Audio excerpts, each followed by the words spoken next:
there is no vision, there is no aggression, there is no fucking mindset in this football club. Nothing is there. What the hell is there in this football? Good evening, everybody, and welcome to your post-match live for Matchday 20 in Major League Soccer. The Seattle Sounders just lost again, this time 2-0 to the Vancouver Whitecaps in tonight's Cascadia clash at Lumen Field. That is, let's count them up. 1, 2, 3, 4, 5, 6, 7 L's in a row in league play. I believe that's 9 out of 10 L's across all competitions. We are in hell, folks. We are in hell. And going into this game, I think the question we all had was, are we going to start to see signs that we are emerging from hell? Is there a light at the end of the proverbial tunnel? If we were ever going to see a sign of that, tonight might have been the night. And we'll get into it, but unfortunately, no such signs were there to be found. We're going to be breaking it down. We're going to be coping. We're going to be rationalizing. We're going to be spinning the Schmetz presser in just a couple minutes. It looks like they've got – I'm looking at an empty backdrop right now. So pull up the Schmetz presser. Just as soon as that gets started, we'll hear what the coach has to say. But I can't imagine it's going to be very much positive after what we just witnessed tonight. Out of all the L's that this team has taken over the last month and a half or so, of which there have been many, this felt arguably the bleakest, I would say. Would you agree with that? This was a tough watch from front to back. Really, the first half I felt was a tough watch for both teams. And then the second half, Vancouver asserted themselves a lot more and looked like the much better team and scored a couple goals. 1 second here, muting the presser. Okay, presser's getting started shortly. I'll pull that up right when it does. Where was I? This felt among the most bleak because there was really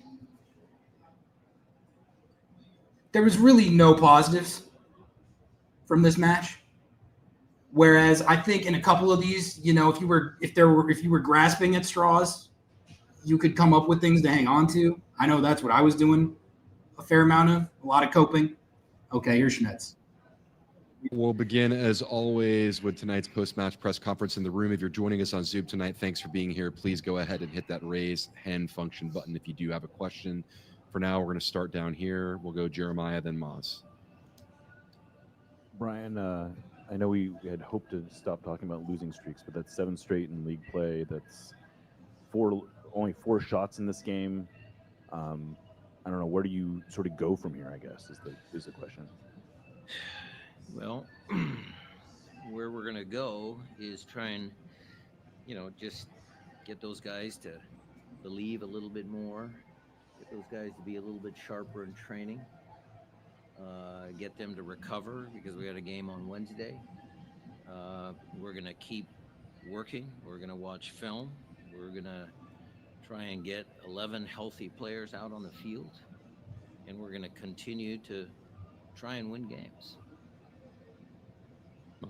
Yeah, Brian, I know you haven't looked at the film. The effort seems to be there. I'm not going to question that. Is there a need to get more help in the midfield so you get possession? Sure. I mean, yeah, of course there is. I mean, the 2 kids that started the game, I thought did a good job in the first 25, 30 minutes.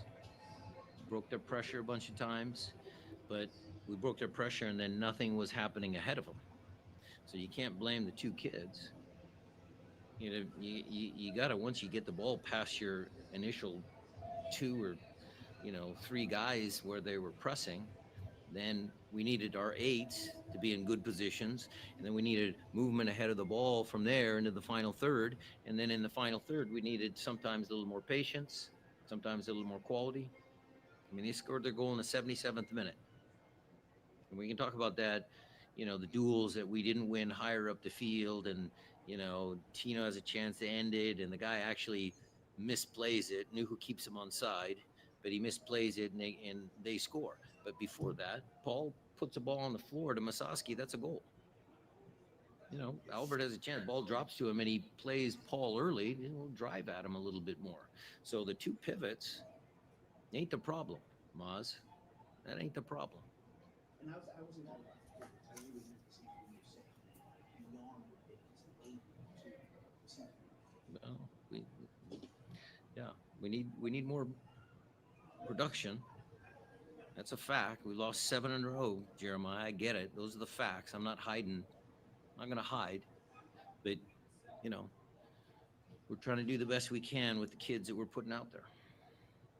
Coach, I'll ask the question about Jesus Ferreira. Any update on him? Hamstring strain. We'll know more after we get the MRI tomorrow. Go ahead. Yeah, Coach, obviously haven't had time to look at the film, but what did you kind of make of that second goal? Kind of looked like a awkward moment, or awkward moment that led to the set piece.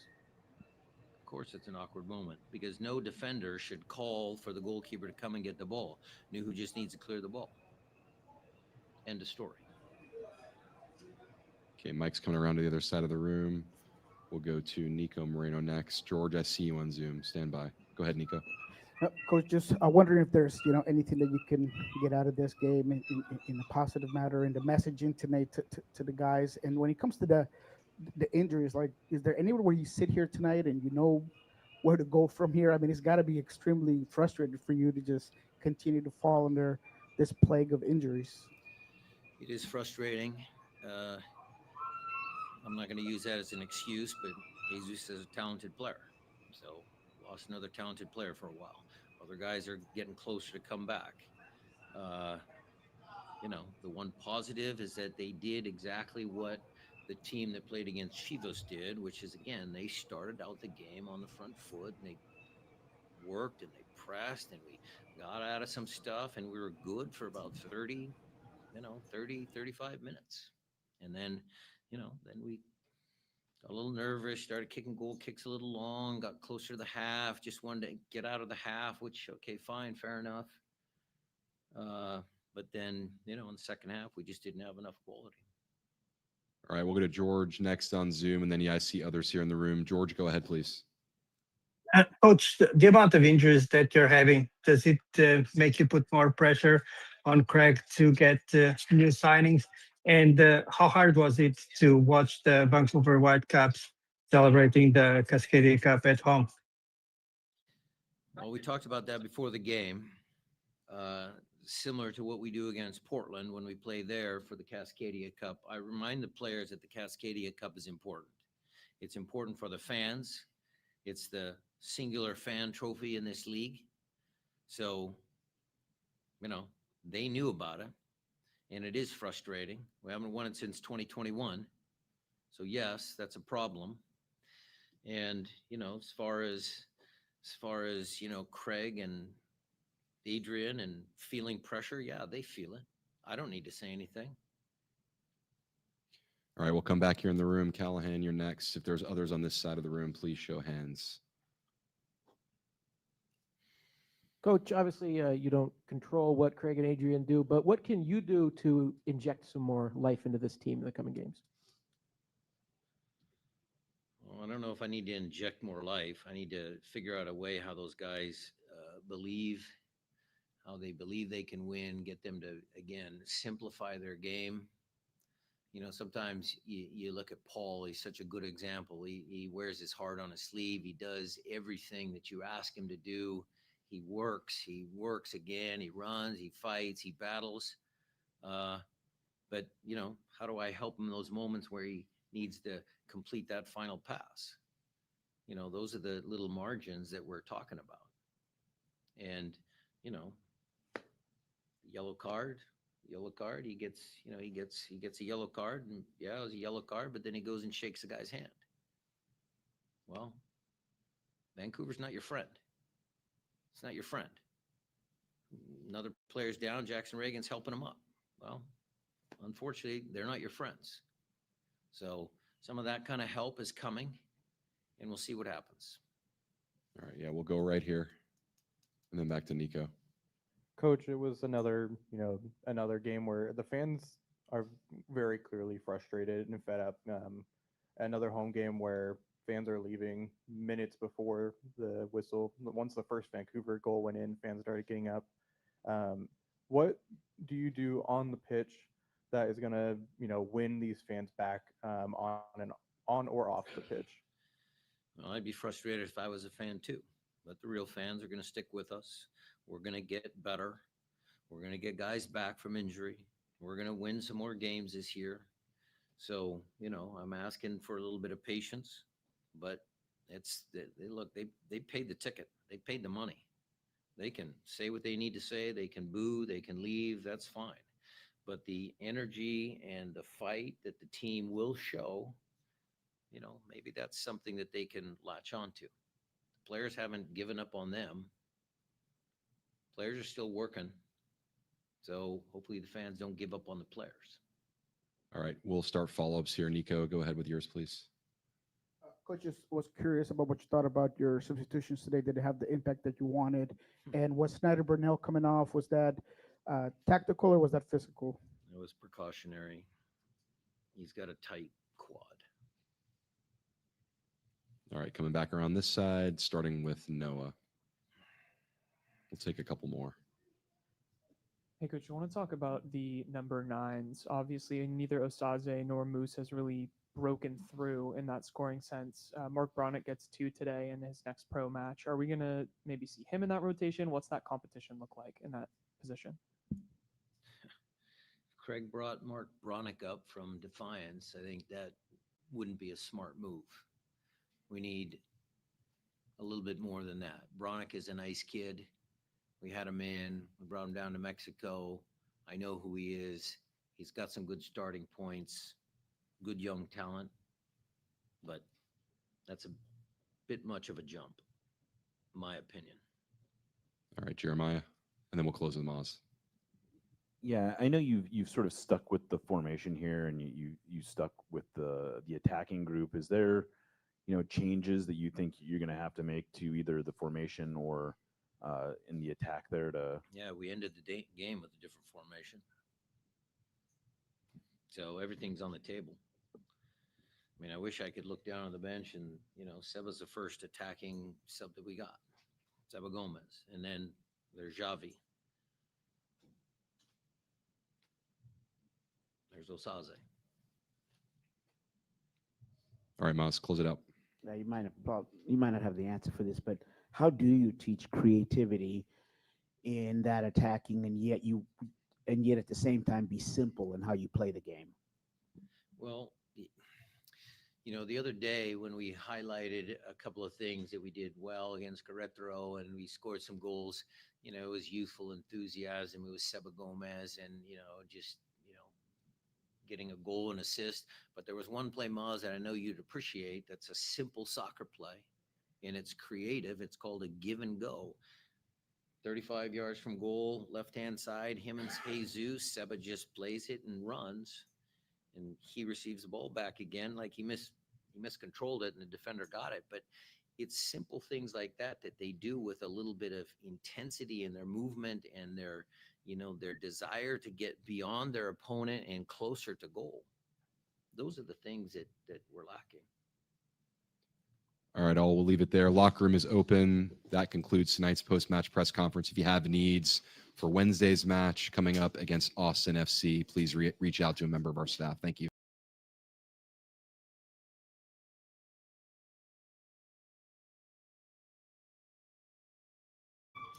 My bad. I was muted for the Seagulls. I was trying to help you guys not have the presser invaded by our flying friends up here at Lumen Field.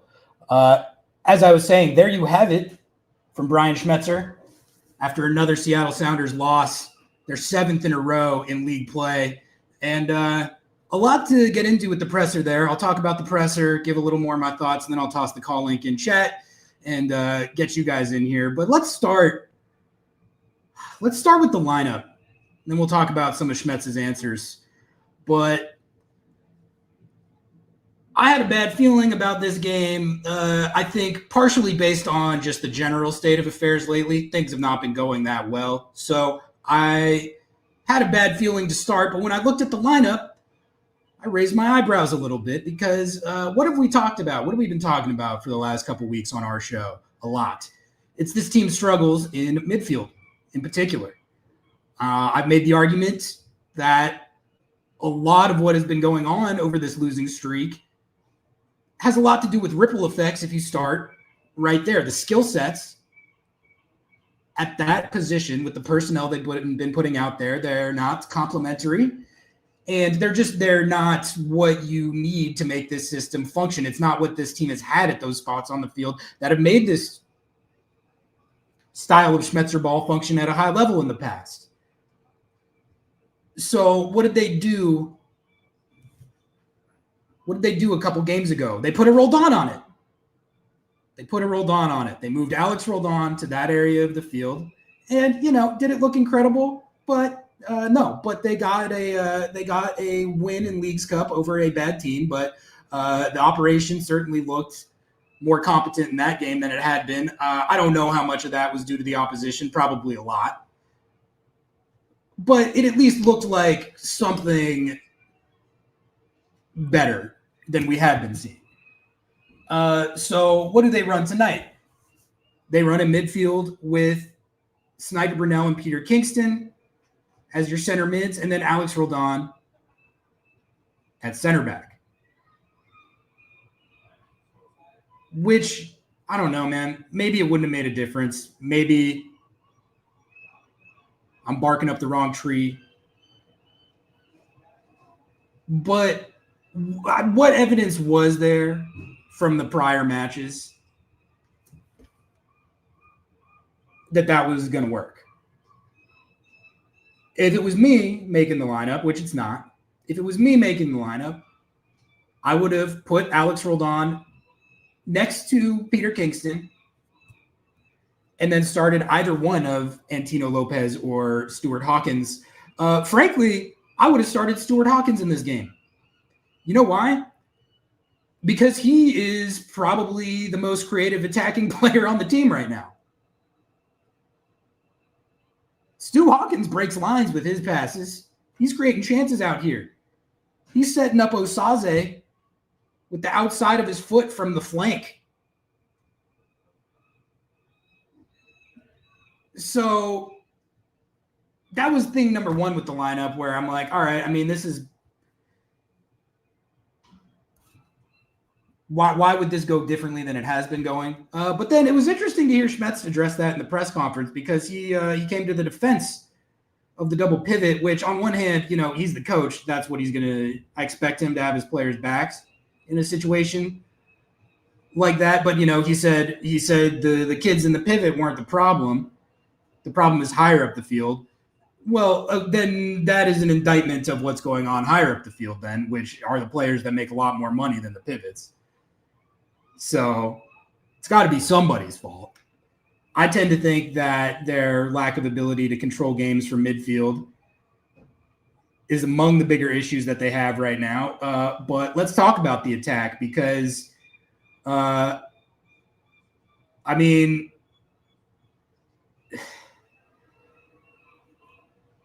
was really no attack. There was no attack. I'm not going to pull up the underlying stats because this game doesn't even deserve that. But anyone want to take a guess on how many expected goals the Seattle Sounders generated tonight? Take a little guess. I'll give you the over-under, 0.5. What do you think? Over or under 0.5? It was under. They had 0.2 expected goals going into halftime, and they finished the game with 0.3. So, that's just 0.3 for a home game in a Cascadia rivalry match. That's not good. That's not good. They didn't have a shot on target. They didn't have a shot on target. They literally did not have one shot on target. Not one. And this wasn't like the fun kind of no shots on target like MLS Cup 2016. This was like, this team can't get a shot off. They didn't get a single shot on target. And just to add some more, this isn't even insult to injury. This is adding injury to injury to injury. But if you were wondering, folks, how far into the game the Seattle Sounders could make it tonight without someone doing their hamstring, the answer was 35 minutes, which maybe that's longer than some people expected. But another one of the boys has gone down, and it's definitely not one that they could afford to lose right now. This time it's Jesus Ferreira. Goes down in the 35th minute with what Brian Schmetzer dubbed after the match as a hamstring strain, which is just it's a dual temple massager, chat. It's a dual temple massager. Because on one hand, like, I feel like I've achieved nirvana. At a certain point with the hamstrings, it just becomes like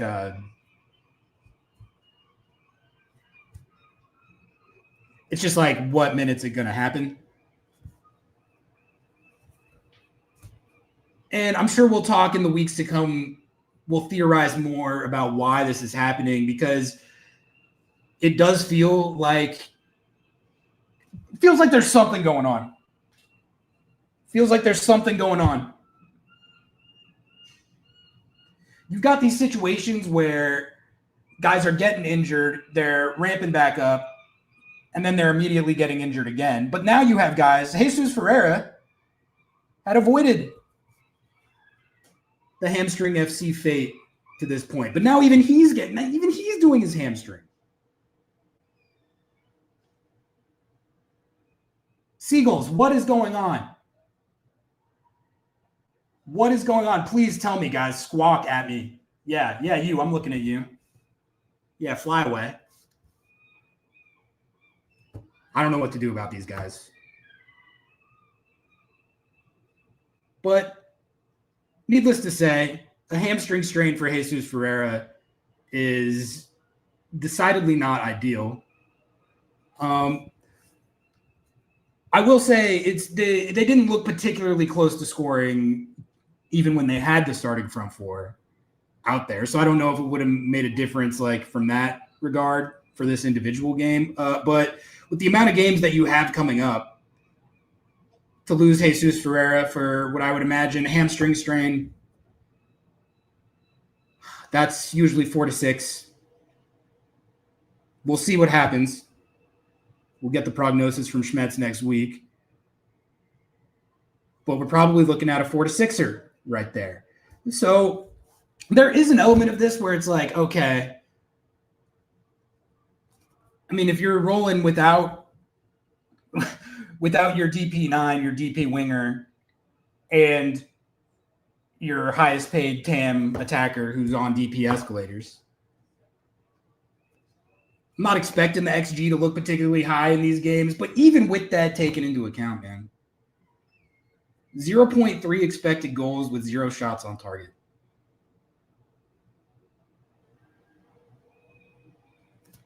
I mean, there's not like, what do we analyze with that? What are we talking about? That's 0.3 XG for a home game. That may as well be 0. So all of that's to say that this match felt very bleak and hopeless pretty much the entire time. And even when it was 0-0 in the 70th, whatever minute it was, when before Vancouver got their first goal, it felt like 0-0 was like a best case scenario for Seattle. But it felt like the goal was coming. When you can't score at all, and you're playing against a team that can score, like the Vancouver Whitecaps can, they went out. The Vancouver Whitecaps, they don't have a number 9 right now at all. You guys know that? Brian White's hurt, and they started Emmanuel Sabi as like a false 9. I was looking at their roster. They don't have like a Brian White, to what I could see. Maybe they do, but they're hurt or whatever. They went out there with no number 9, with a false 9. And they looked like a team with no number 9 in the first half. The XG at halftime was, I think, 0.3 to 0.2. But then in the second half, they made adjustments, and they didn't look like Real Madrid out there, but they looked like a functional attacking MLS team. And as soon as they hit that level of baseline competent MLS team, they beat the Seattle team pretty easily. But let's talk about, and then I'll toss the call link in chat. Let's talk about the second goal that Seattle scored or conceded, because that was kind of funny in like a morbid, dark way.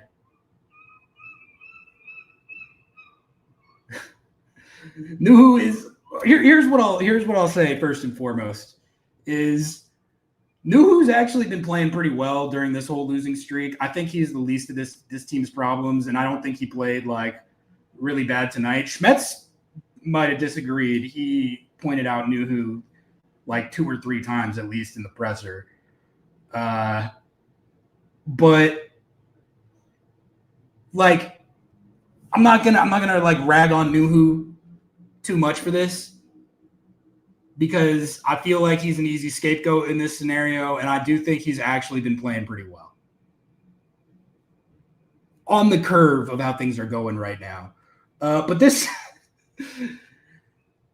goal that they conceded off the direct free kick from inside the box or whatever, whoever you blame between Nuhu and Andrew Thomas for what happened, it's just like, I think that was my 4th Tebow of the night. And then I had the Tebow again when we got the Jesus update. But it's just like, what are we doing? What are we doing? On all counts. And then as soon as they gave that up, you saw it coming from a mile away. And then Tommy Newell, of course, with the finish. But yeah, no, that was not smart by the left back, needless to say.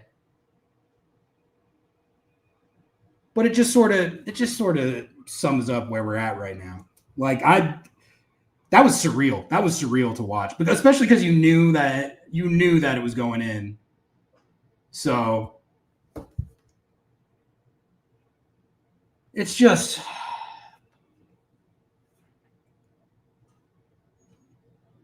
Andrew Thomas could have cleared that.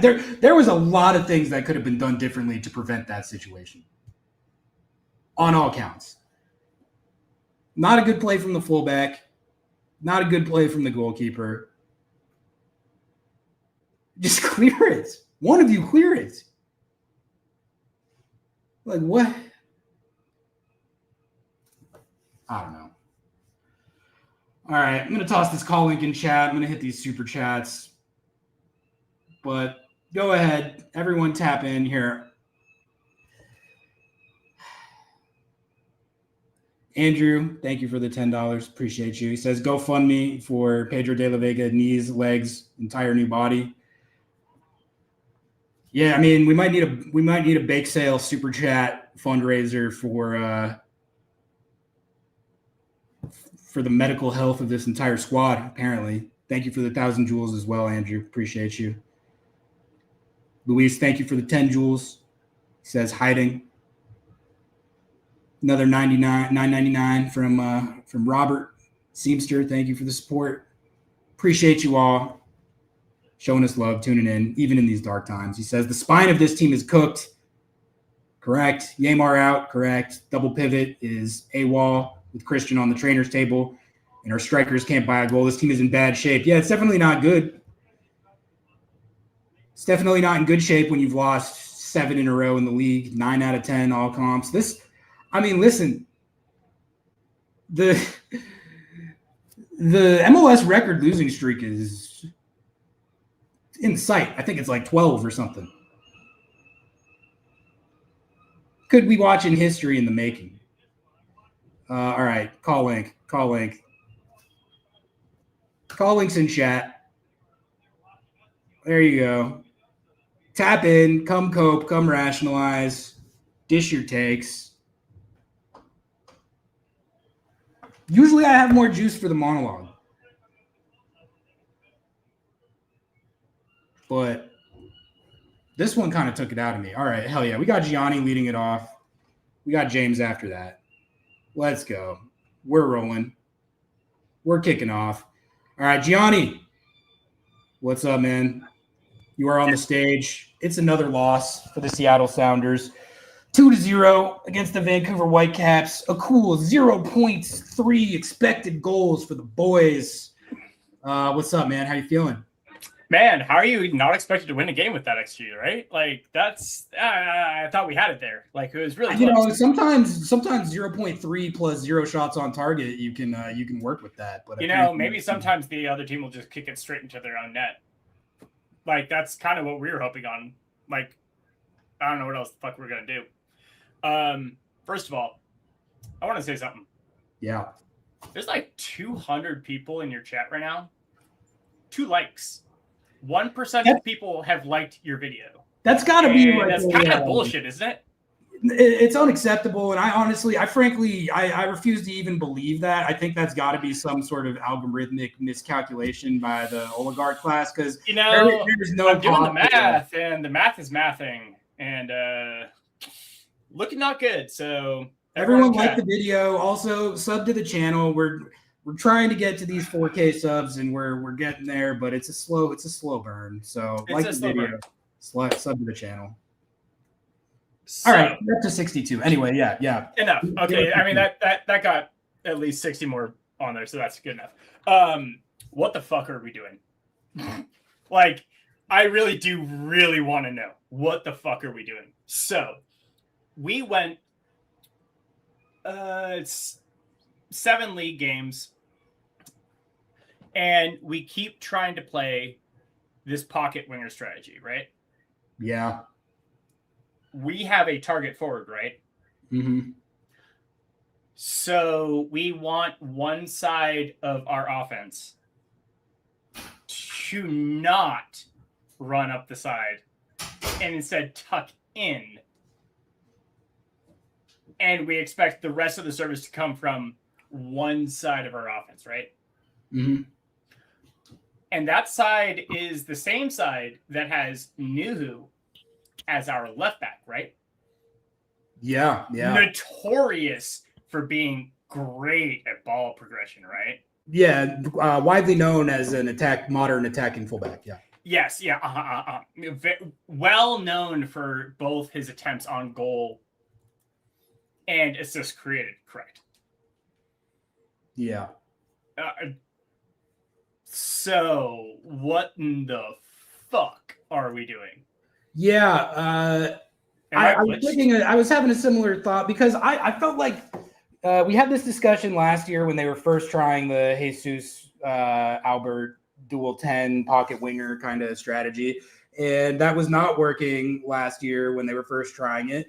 Then I felt like they actually got it to a point where, it wasn't full on cooking. It wasn't like Craig Weibel is cooking, you have bad taste cooking, but it was like it was working. Like they were generating chances and scoring goals, and I thought Jesus was looking kind of good as Noah joins the show. But what's up, Noah? How are we?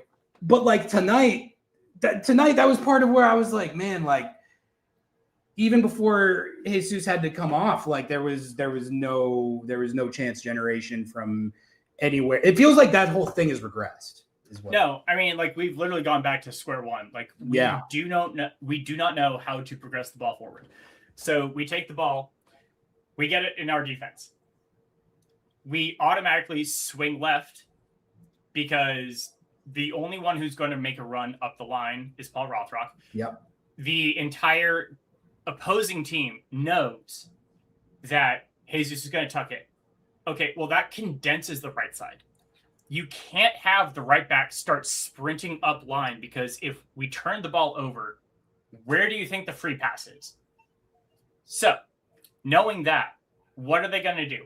Also knowing that Nuhu is also the one who sits right behind Paul Rothrock, who is a black hole of offense, because that ball is going to recirculate. Even if Nuhu runs forward, the majority of the time, that ball is going backwards, either to the 6 or to your center back. And you just end up attacking a set defense. And this happens every single possession. There's times where it's like a counter is going and you're like, all right, let's go, boys. Come on, get on the horse. And then it just dies.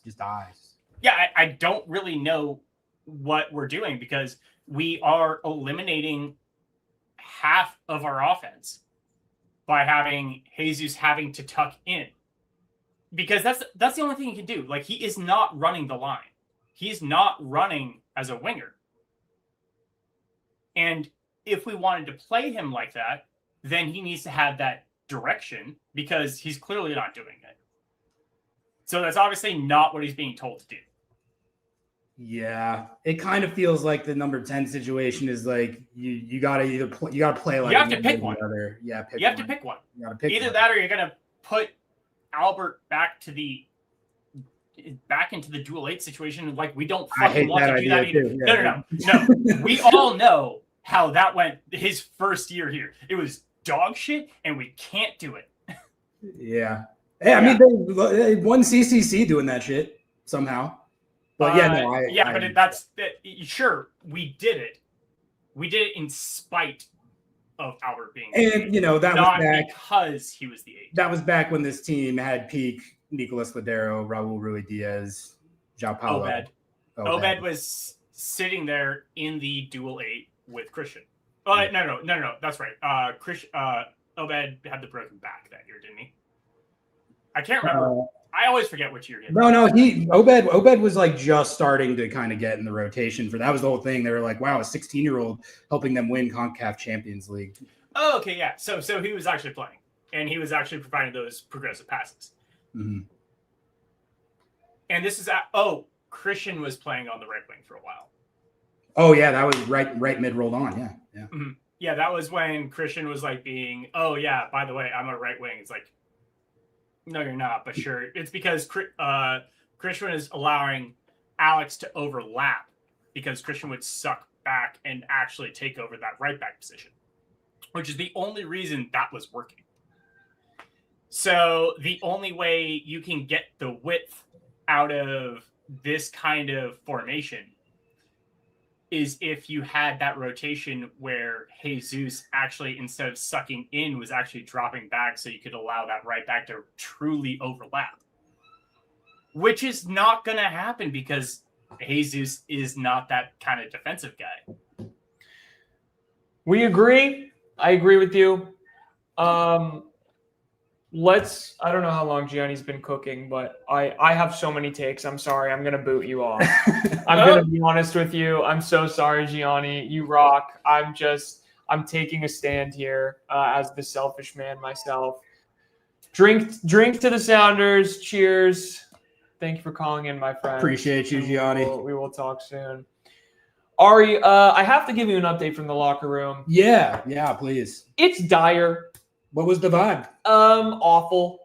Awful. You got Seba Gomez apologizing to Nuhu in the locker room for not being able to get him back a ball. You've got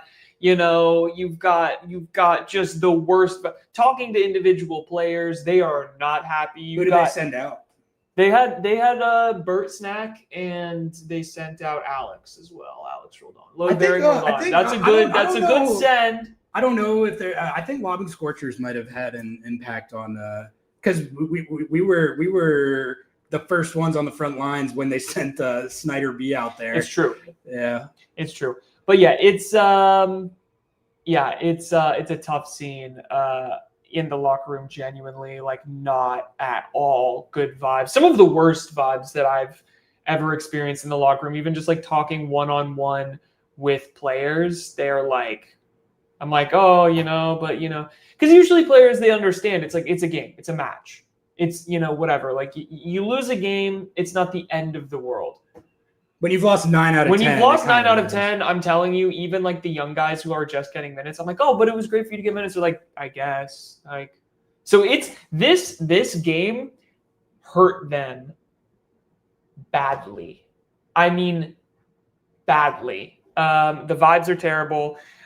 How much have you discussed the Jesus Ferreira injury? A fair amount, but we can discuss it a little more. Obviously, I was the one who had to ask the question because Brian Schmetzer walked in muttering, I know someone's going to ask me about Jesus, and no one wanted to take the bait, but I did because I am a capital J journalist. Asked him about that, and obviously, not good. Just, we're Tebowing. We're back on Timmy T time, dude. That's got to be a multi-weeker. Send him in for an MRI. May he rest in peace. It's time. Easter will come, though. Easter will come. He will rise again. That's all I've got to say. But my take on this whole match in general, this was the worst match I've ever watched. At least the Portland match was so bad that it was somehow reversely It was entertaining. definitely not boring. Yeah. Well, Brunel being injured, I think, again, Brian Schmetzer said more precautionary. But then he said he has quad tightness. He has quad tightness, but he's 14 and a half years old. I'm less concerned about Snyder Brunel than I am about I'm Jesus concerned. Ferreira. I'm concerned. We're all concerned. We're all concerned. But this game killed me because it was the mid-off of the century. This was setting off to be literally the worst 0-0 loss you've ever seen in your life. They did it. And they shipped it. We talk about number 9s. Like 60% of this show is talking about number 9. They didn't even have one.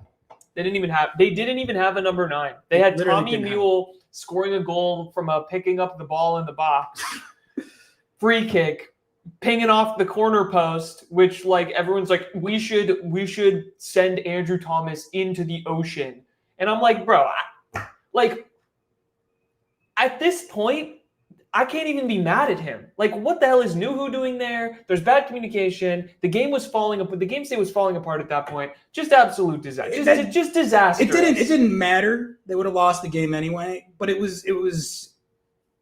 sized it all up. I think that about put it in a nutshell. It's we're not getting better. We're not getting better, folks, and we're not getting healthier. And we're not signing a player. Well, I'm apparently there. What was Schmetz's quote on that? Okay, so this was my question, and I'd love to hear. Let's talk about this. Okay, wait. Pause. Yeah. Where? Of course, I blame Nuhu. What are we talking about? What are we talking about here? You have not been watching for the last 10 weeks where I've talked about how insanely great Nuhu has been, and then the situation in which he literally causes because he's doing 25,000 step overs in the box and then pretending to fake shot into his own net. Yes, brother.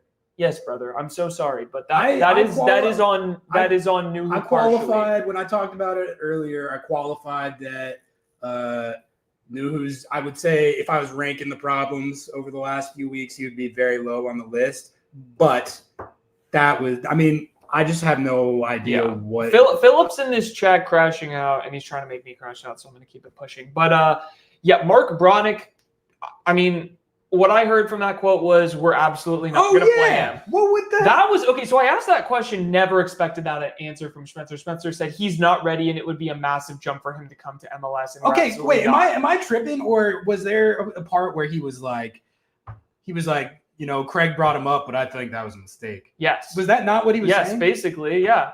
What was up with that? What did Mark do? I don't know. Mark Bronze is minding his own business. Mark Bronze is scoring 7 goals in Next Pro. He's minding his own business in Next Pro, bamming goals. He just had a brace, and now we got to hear. Oh, actually, he's got a brace against LAFC too. Are they good?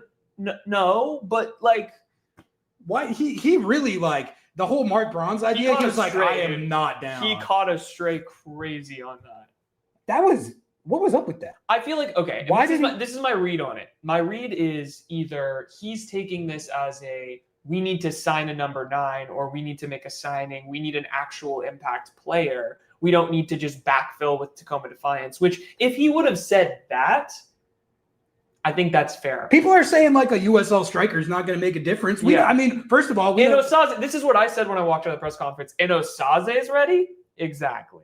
But it's also like, what do you have to lose by like throwing the dart at the board? Like maybe a USL or an ex-pro striker won't solve it, but like we talked about a lot, how a lot of USL and ex-pro strikers, there's a ton of historical evidence that it does translate. So I get what he's saying. He's posturing more towards we need to actually make a real number 9 signing. Okay, that's actually I appreciate the posture, but I think the way that he responded to the comment was insane. It sounded like it was an attack. It sounded like an attack on Mark Bronick. And I know that I don't want to think that's what it means, but it was like, brother, just like be I don't think a solution to the situation is putting pressure on a guy who we are trying to develop right now. We need to go out and find a different solution. Yeah. That's what I would have said. But again, I'm just a dumbass podcaster. I do not coach the Seattle Sounders Football Club. Should we take a James call? Yeah. Let's take a James call. Let's get James. James, come on in. Welcome to the show. James, you're on stage. James, I have to let you know that under no circumstances will we be bringing you up as the number 9. In fact, you will be in Next Pro for the rest of your life. I am an aging goalkeeper in a intramural college league. Frankly, I would have handled that back pass better than Thomas did, but I don't think there will be any role for me as the number 9. Yes, Ari, you look down. You should go to the Dick's Drive-In shop and buy this shirt. My family got it for me, and this is the only good thing to come out of that game, in my humble opinion. I think that the big lesson, as always, is that Craig Weibel needs to be fired. I honestly don't know why it hasn't happened yet. This has been a DEFCON 1 situation for exactly 1 month at this point. July 16th was the 5-1 blowout at Portland, and he has done absolutely nothing. All we know is that he's trying to get a $7 million player for $3 million, a very high percentage transfer strategy. He's not even communicating. Dead. Tanksted's dead. What happened? Yeah, right. He's he wants to go to Turkey or something. He's not coming here. Tankstead is not coming here. Okay. No. Well, of course he wasn't. I mean, they weren't going to take a 60% loss on a guy they just spent $7 million for. It was completely insane. But so he's doing nothing except that far-fetched deal. He hasn't even communicated anything.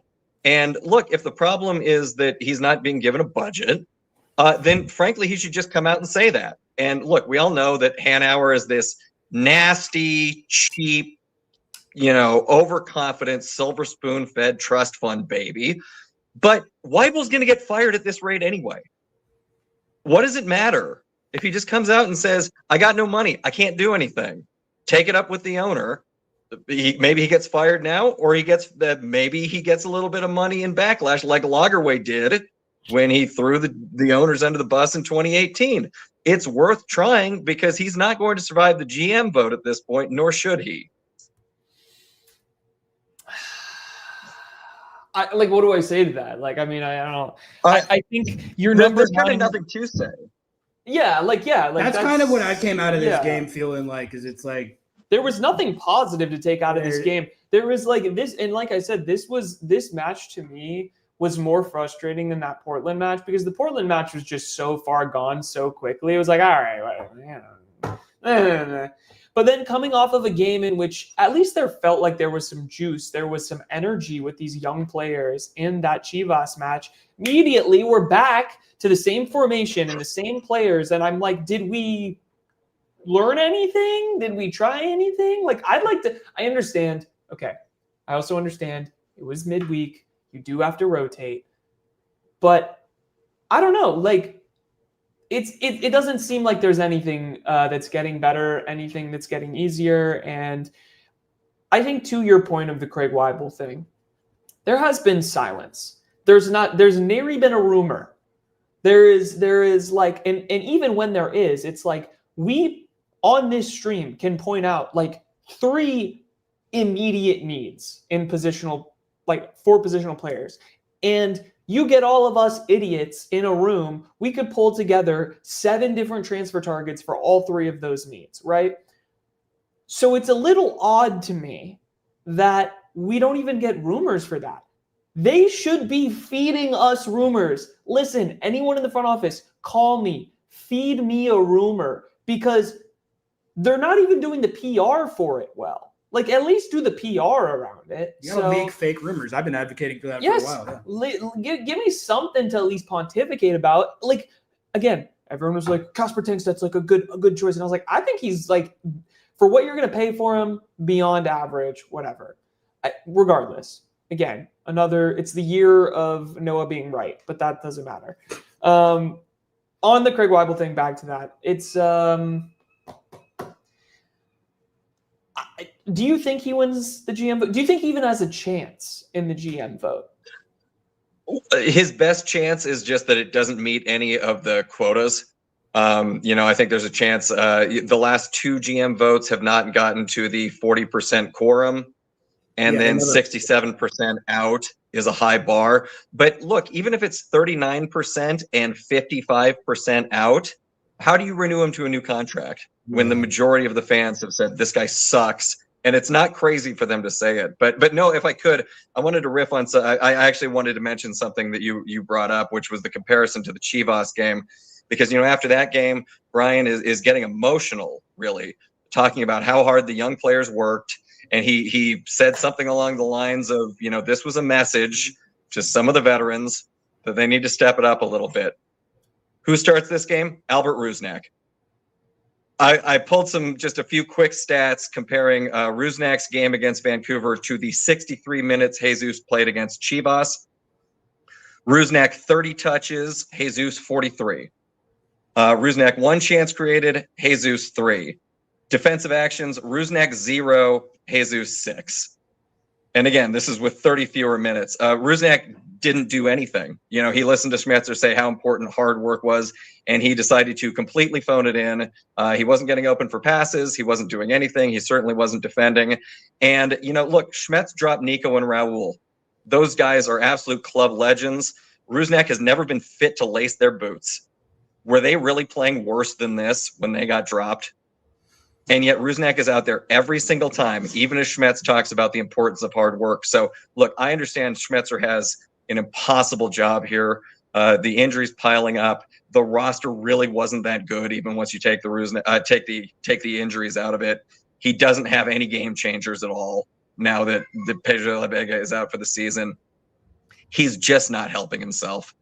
I just think it sends a terrible message when you send Rusnak out there to collect his $2.6 million paycheck and put in no effort.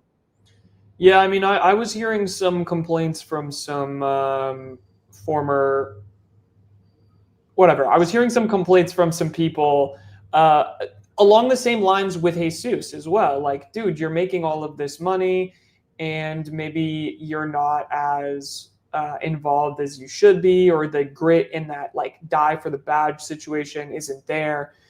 And I really do, like, I don't know if I completely agree with that on Jesus's front. I think there's definitely moments, but the thing that I do see is this like frustration. There's a frustration in the locker room that I haven't ever really necessarily noticed. But more than that, the players that played in that Chivas game, man, like that's all you need. We get it. I'm not sitting here saying you need to win MLS Cup this year. I understand the position you're in. I'm not an idiot. Every single fan is not an idiot. In fact, every single fan is pretty damn smart, okay? What we want to see is that Chivas game. Not a single Sounders fan left that game feeling like, oh, this was awful, we lost. It was, wow. Every single player on that field put it out there.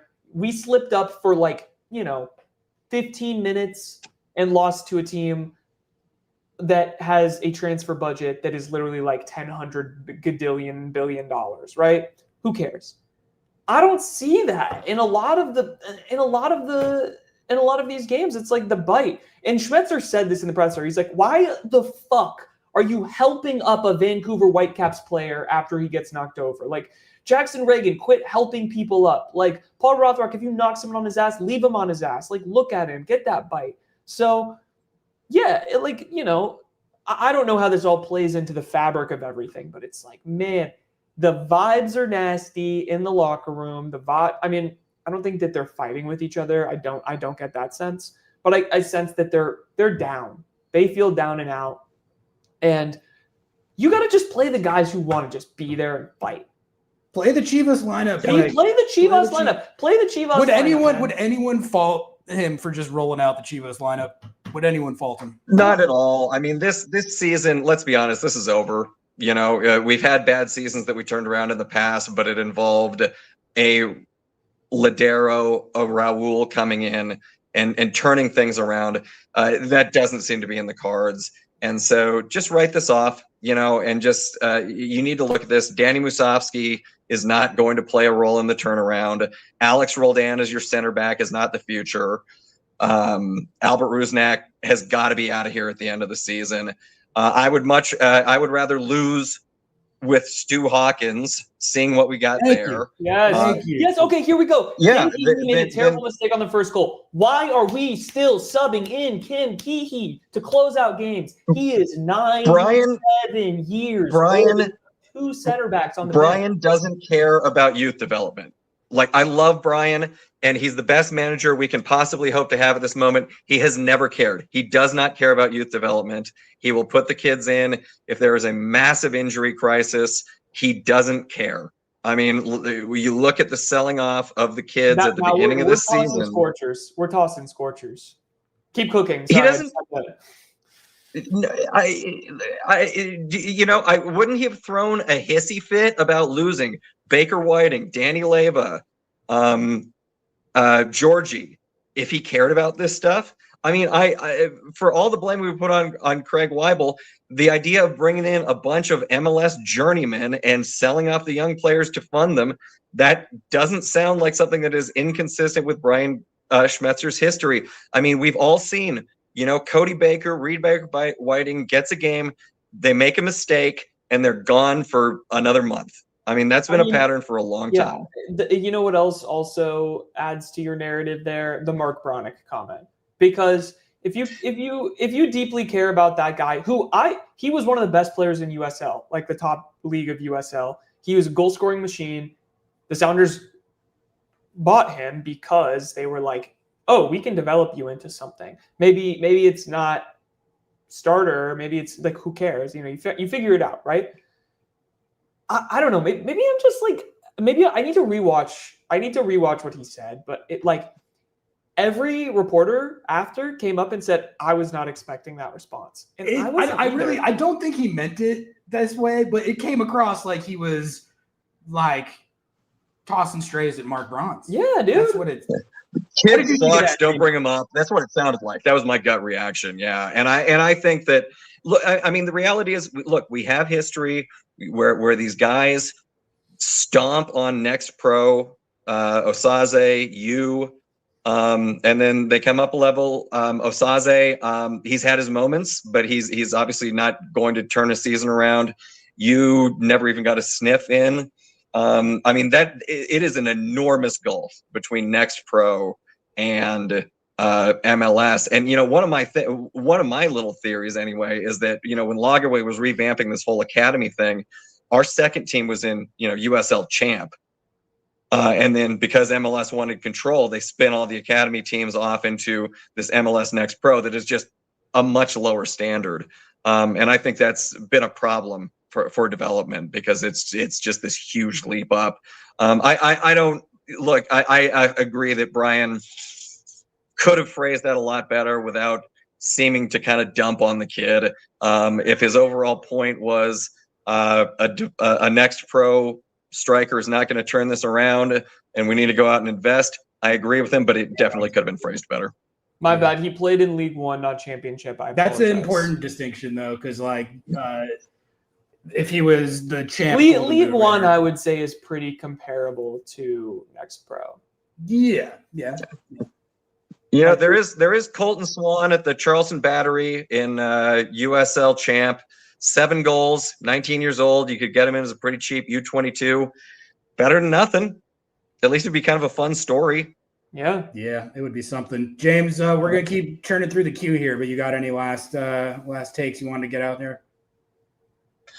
When Brian was bringing on Kim Kee and Tino Lopez to defend a 0-0 at home, that is the kind of thing that should happen that shouldn't happen in MLS. The parity rule should make that functionally impossible. That's a thing, you know, when a bottom of the table Premier League team is trying to hold out against Man City, it should not happen in MLS. And that just shows you how bad Craig Weibel's roster building is.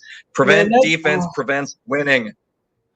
That Tino, like playing him like CDM or whatever, and then he bites on something that he shouldn't, because again, he's not like a full-time center midfielder. It's not his position. He bites on that, just gets demolished, and I was like, oh, but yeah. Thank you very much for having me. I hope you all have a great night. Bye, James. James. Good stuff, man. Kenny, you're blind and muted. We gotta pack Q. So we gotta pack Q. So what? Okay. Kenny, welcome to the stream. Kenny, hi. What's up, man? It's another L. 9 out of 10. 9 out of 10, baby. Hey, that's a good grade. Fine 9. Yeah, that was pretty shitty. It was not good. No. We didn't play good. The effort wasn't good. Yeah, well, so I think probably let's just start with the lineup. Biggest mistake. I mean, you can't put 2 youngsters out in the midfield like that. Or not youngsters. Pete's not really that young anymore, but he's inexperienced at this level. Yeah, he's inexperienced at this level. Exactly. You need experienced guys at this level. Controlling the midfield. It's just so important in this fucking scheme. It's so important for those double pivots to be on the same page and to be spacing themselves correctly. And there were just so many times when our midfield was just wide open, man. Which has been happening for this entire month. What did you make of Schmetz? Like, he has been paying attention to the midfield discourse, clearly, because this was like the 3rd or 4th time he's like kind of tacitly tried to push back on stuff. He's like, asking me about the double pivot. Yeah, and then he was also very much like, that this wasn't on the double pivot. This wasn't on the midfield. This wasn't on Peter Kingston and Snyder. It wasn't on Peter Kingston and Snyder, but it was, again, on Tino Lopez, who has no business playing there. Yeah, and then you have Alex. So Tino's looked good at center back. Yeah. Alex has looked good at center mid. He's looked good. And you know, people were saying they don't want to see it, but gosh, I'd almost rather see Albert back aligned than putting 2 inexperienced fellas out there and, you know, throwing them to the wolves. I mean, God bless them. They ran their hearts off, but why not just put the Roldan on it and then start Stuart Hawkins and build from there? Yeah. Or Tino Lopez. Or start Kim You're giving Stu a break. I don't care. Maybe you're giving Stu a break. Or if you want to give Stu a break, then put Alex Roldan there and put Tino at CB, man. You can't run that double pivot. And we can't rest Jesus the way we've been. Jesus' substitution pattern has been fucking miserable because he's not getting any time and consistency to build with. I mean, God, he's playing with the B team. What the hell?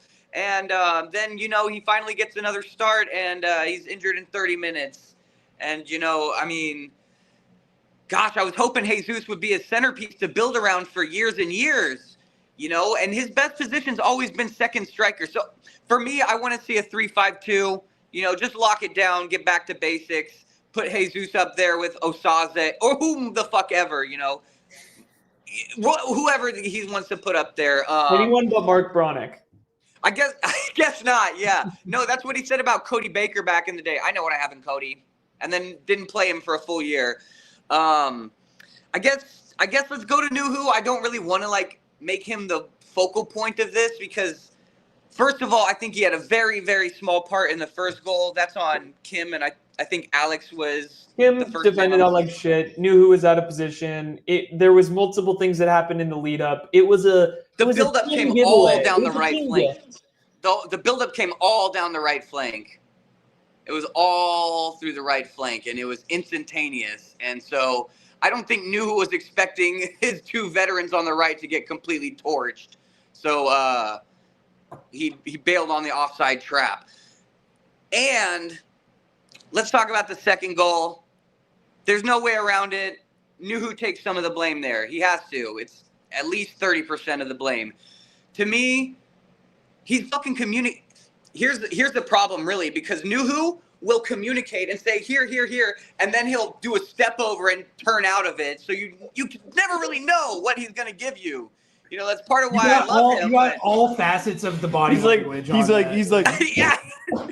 You have to have a psychic connection, you know? I mean, Fry played with Thomas guys is for like, years and Andy T's just like, But look how hang on, man. Look how far the ball comes into the box. Look where the direct or the Nuhu just needs to clear that ball, man. They both needs to clear that. or I don't care Andrew, which one of them clears it. One of them needed to clear it. Yeah. Nuhu gets 2 touches, and Andrew still picks it up with his fucking hands. Bruh, you're playing cricket? What are you doing? You thought it was cricket still. No, I'm just playing. No, I Dude, love I can't Andrew. believe that was where it became like surreal. I was like, am I watching like a real series of events right now? Yeah, Is this yeah. serious? Am I Clown being- show. Am I being punked? Ashton Kutcher, come out right now. I just hate when Nuhu's at the middle of the car crash, you know, because then I gotta come on here and like He's always at the scene of the crime with an ice cream cone. Man, I hope some photog got the shot of Andy Thomas wrong place. sitting there holding the ball with the Nuhu just that was surreal. That was surreal. Both of their faces were fucking fell gold. into his hands, though. Like, if you watch that, it almost just was there. It was there. Like, there was nothing to do. Like, they both just were continuing to do what they wanted to do, and they met in the middle. I'm freaking out because I didn't see the goalkeeper angle. I have to assume Andrew didn't say anything. Andrew had to have said nothing because Nuhu's saying, here, like for yards, like 10 full yards, he's got his hands out. Again, you can never be 100% sure with Nuhu, but I also wanted to push back on something Johnny said, talking about Nuhu's a black hole in possession. He's one of the top progressive passers at fullback in the league, but it's because he starts so far back that all of his passes are going forward. I think the more and he doesn't actually get into the attack and ruin attacks all the time. The problem on the left-hand side, Johnny was right about Jesus' positioning, but that's by design for Alex to bomb up or Kalani to bomb up. But for me, one of the problems on the left-hand side, and it's been a problem for a while, we haven't been getting any left-footed attackers since like Victor Rodriguez, basically. And, you know, Paul, God bless him, he doesn't really have an awesome left-footed cross. So a lot of times you see him maybe 4 times a match, he'll cut inside on his right. I mean, he'll get a goal out of one of those often enough, so you'll take it. But to me, that's kind of where some of the fluidity in the attack falls off, is because Paul's pretty right foot dominant. He's a very talented player, you know, but He's definitely not like right foot dominant. Yeah, he's not like a guy that's gonna put in like elite service from the left side. We haven't had that in forever. And then so when you're playing with Jones. a pocket winger on one side and then like a inverted winger on the other side who's not like playing with their best foot, that's not ideal. Nuhu, you got to watch them yellow cards, man. I don't got a tattoo budget. Oh no! We'll listen. We'll figure it out. Neither of us are paying for nothing. Don't worry. We have it. Neither of us. We have the money saved up. We got you. Scorchers Don't budget. worry. Yeah, we'll talk. We'll talk at the end of the season. But come on, man. Hey, is that going into postseason? Let's decide now. Regular season. It's way more fun regular season. Yeah, because then we have the whole build-up in the offseason. Like, all right, he's going during this game. All right. Exactly. Anyways, you got a long queue. You guys are tired. Bye-bye. Love you, Kenny. Bye. Appreciate you, man. Chad. All right, Chad, Rob, Sawyer, Ezrata, Caleb. We got a lot. We got a lot to get through. So. Chad, give us a thumbs up if you're ready to go. Chad's ready to go. Chad.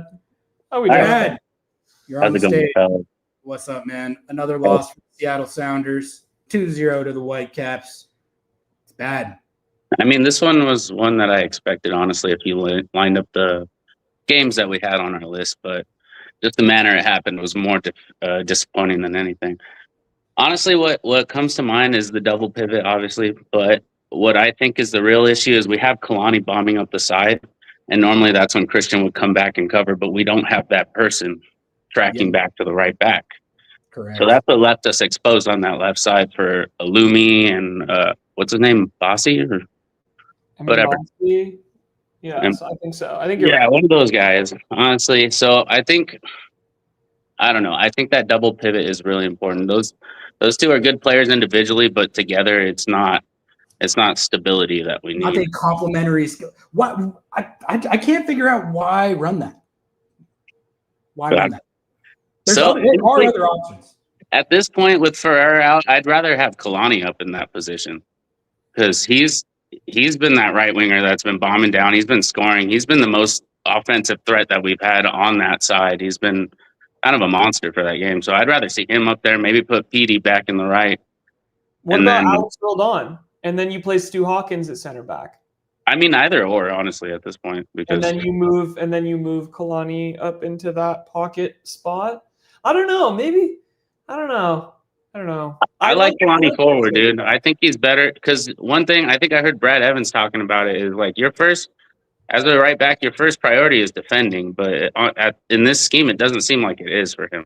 Seems like he's bombing forward, which he was caught out of position on that goal, which I'm not saying it's his fault or anyone individually. They all fucked up together, but he just wasn't there in the position to be in, like his spot. Well, that's another thing that's been going on is that this system does ask the fullbacks to get into the attack and bomb forward a lot. And then when you do that, like it's very important that everyone's on the same page and you have cover and you're able to withstand these situations where when you've got a fullback going forward and they lose the ball or whatever might happen, you got to be ready to. And it feels like every time that happens and the other team gets the ball back, then they're immediately just out of sorts and scrambling in transition defense. And yeah, like when you don't have a Roldan to fix all of that, it gets tough. That's why they figured it out. They figured it out. You just put the other Roldan there, and it doesn't totally fix it. It works itself out. So why would you take the Roldan out of it? Just keep the Roldan there. Keep the Roldan there. They figured you could put him anywhere and it'd solve the problem. But I That's think not how it works. You got to put him in the exact spot. I believe that. One other thing I wanted to touch on, I'm not sure if I heard him correctly, but one thing I heard Schmidt say is I'm doing the best I can with kids, and that really hurt my heart right there.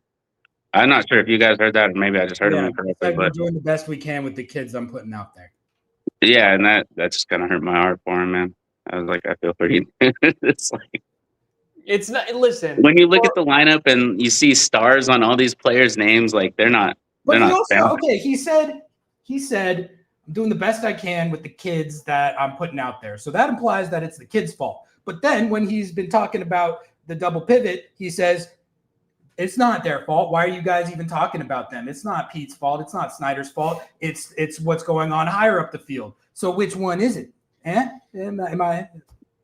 I mean, yeah, it's contradictory. You got him, Murray. He's. You know what? You're going to single-handedly take him down. It's over. You can see what I think. Okay, let me be clear about something too. This is going to be a hot journalism take here, but post-match press conferences are one of the dumbest things of all time, truthfully, because what is Brian Schmetzer going to say? The team is a disaster. Like, he can't just go out there and be like, this shit is ass.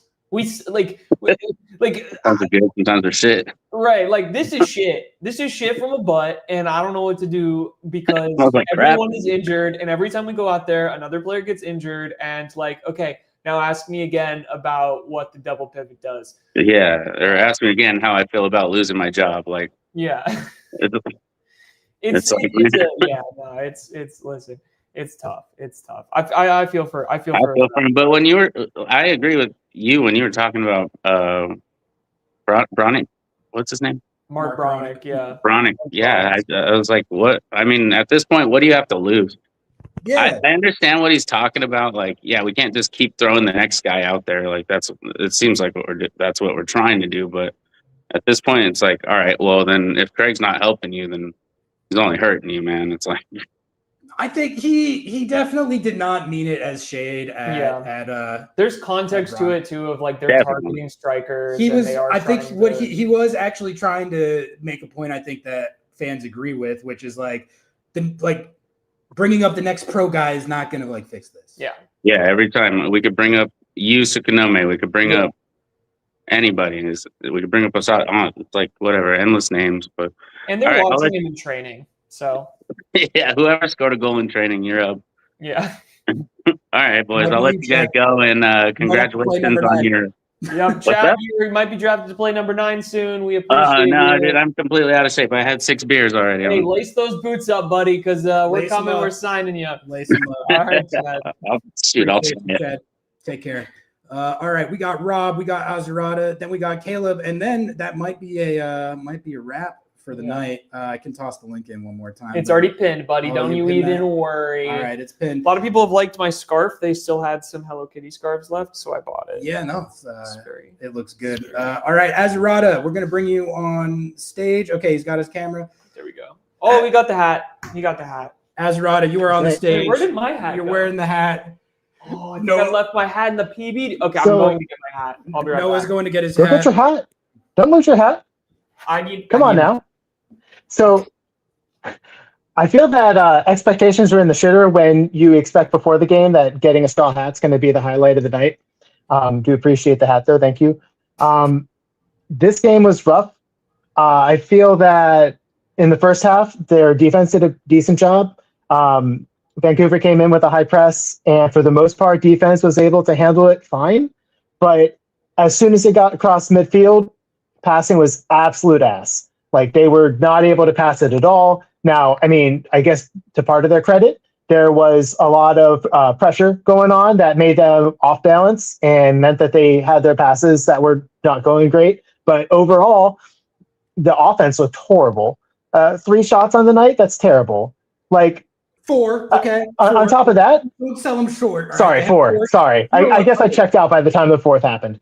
But as it was though, like again, the problem that has been brought up multiple times in the past is 0 services to the center. There were a couple passes along the wings and nothing going on in the middle. There are some stats that were brought up earlier. Albert seemed pretty ineffective again tonight.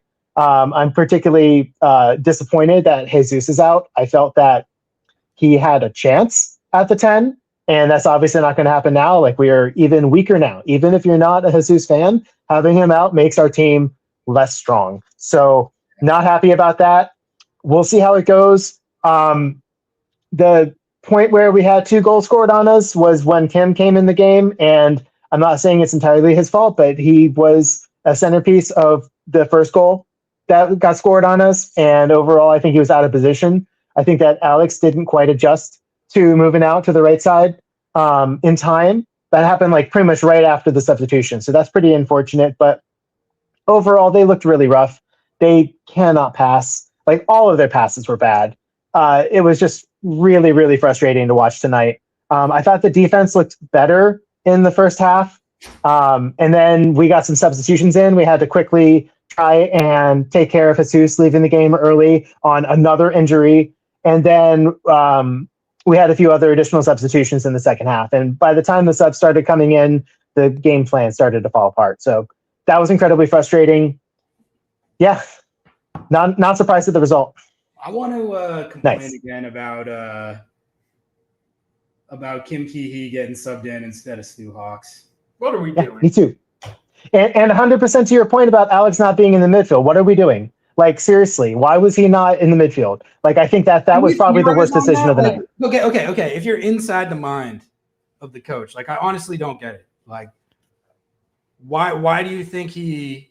Because it can't be like this is the experienced option that I trust, which I think is the logic we all associate with Schmetz, because those are 2 very inexperienced players. And then you have a Roldan. It's not Christian Roldan, but it's a Roldan. It's a good one. It's a good Roldan on it. that you have put there literally in the last 2 games, and it worked out pretty well. The team actually looked a lot better. And you also have, and this is probably where he was thinking of it, of like, I refuse to trust Stuart Hawkins in this situation. But like, he's shown that he trusted Tino, and also Stuart Hawkins has been playing definitely been playing well enough that like no one would have had any problem. No one would have been like, what's the coach doing putting him out there? He also, like I said at the top of the show, he also, unfortunately, is probably your most effective creative attacking player right now. Like, so why Ezrata? No. Like, I don't get it. I also don't think that Kingston is best in the defensive place. Like CDM may not be his best spot. I think that he is a bit better further up the field.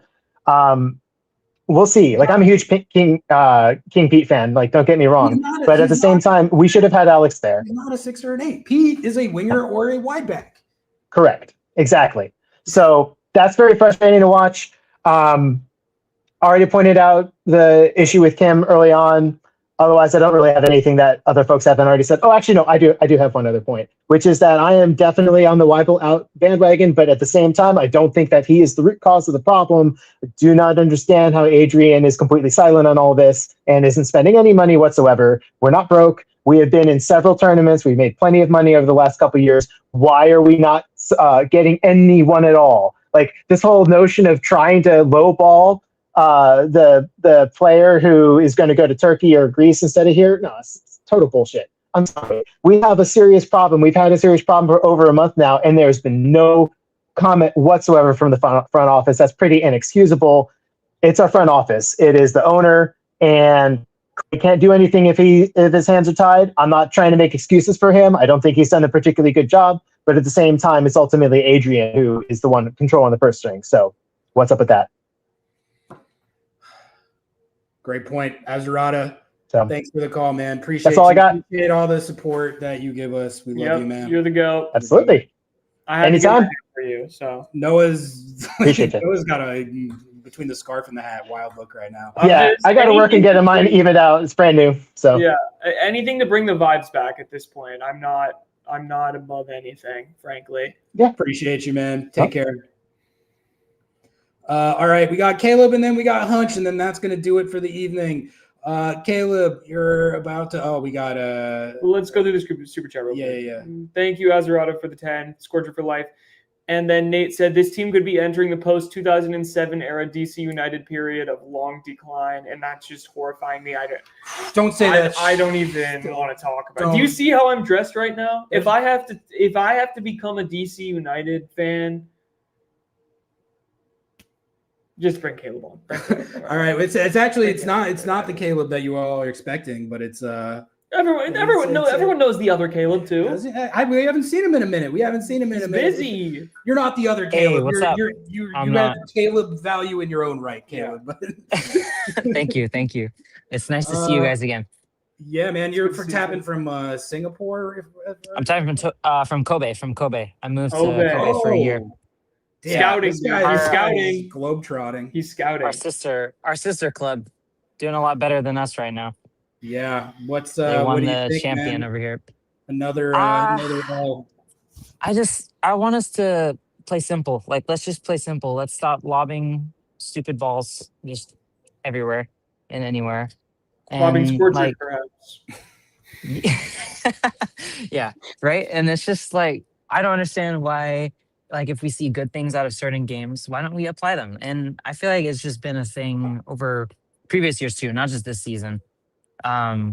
With like when Raul was like on a decline, there was, I don't know who was a lot better at that point.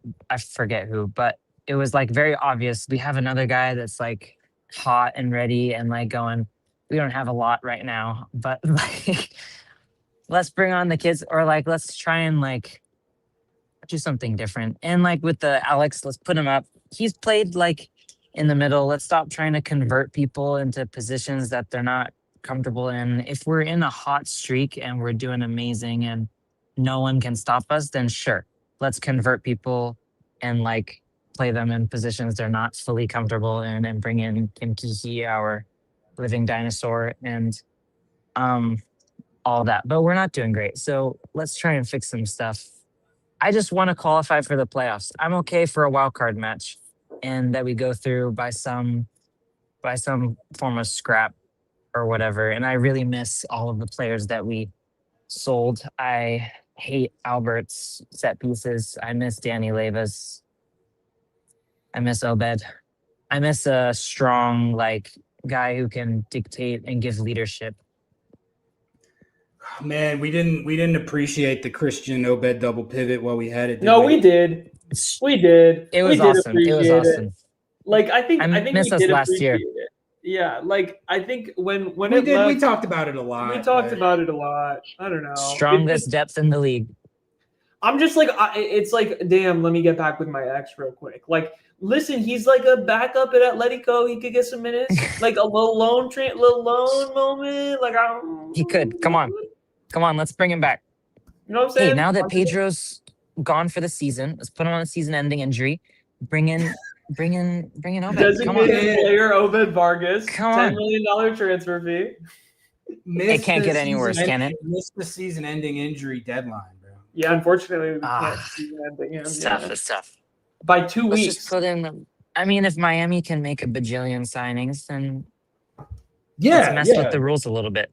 Yeah, exactly. You just got to cheat. What is it with all the superstars going to random clubs? I don't understand this. Yeah, who wants to live in St. Louis, Missouri? Timo Werner, you could have been in the Pacific Northwest for a lot less Exactly. money. Yeah, exactly. It's crazy. I was surprised that Chucky Lozano went to LA Galaxy. I was like, okay, interesting. We could have gotten. I mean, I don't. Honestly, he could have never if the played for us Sounders had been either. the It team would have that been awesome. that got Chucky, I would have been like, that would have given me a little bit of juice. I'd have been like, damn, that's all right. sure. Hey, all right, let's go. That would have been something. At least for being bold, There's no Yeah. boldness from us right now. I mean, it's kind of bold. We're bold in selling. We're just not bold in building. We're bold We and asked for just boldness. not actually. We kind of bold and not doing Selling anything. all your depth and then not replacing it is bold. That is Just exactly. not, It's not in bold. the way It's that bold. we meant. No. Yeah. I guess we need to be more specific next time. Like, Yeah. all right, Craig, we want to be bold, but let's build up the team too. Or- Yeah. Yeah. I don't know. I'm tired of going to every game and not thinking we'll win or whatever. I missed those feelings last season where it's like, I know we're gonna win. Yeah, It's we tough.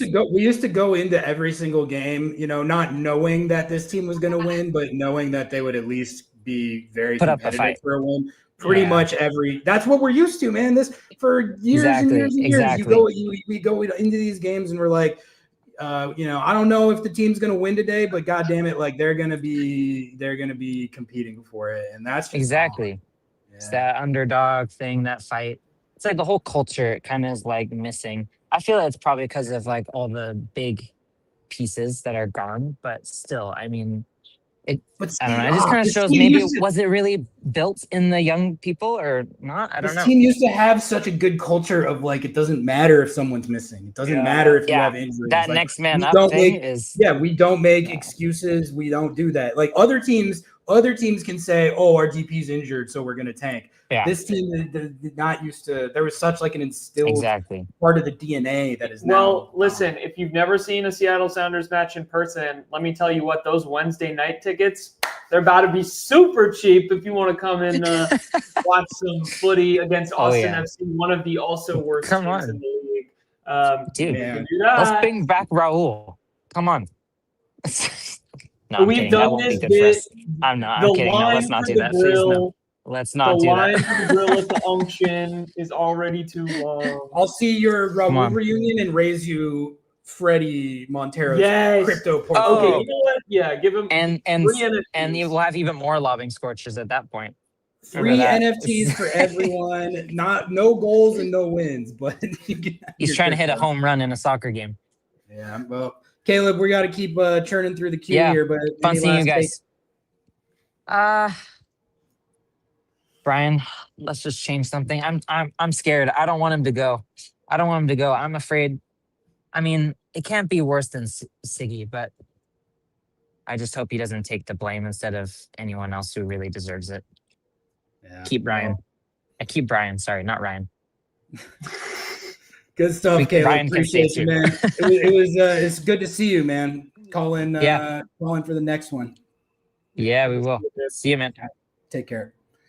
All right, we got a hunch, and then we got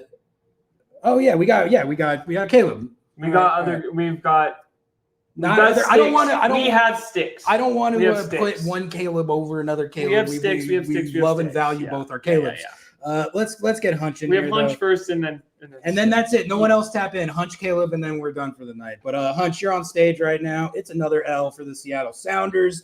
2-0 against the Whitecaps. Jesus Ferreira is injured. I don't need to nutshell it for you, but what do you think, Hunch? I mean, eventually you just get callous to it. I guess. Yeah, that's where I'm at. People pointed out so many things, especially looking at what was positive out of the previous game in terms of the effort.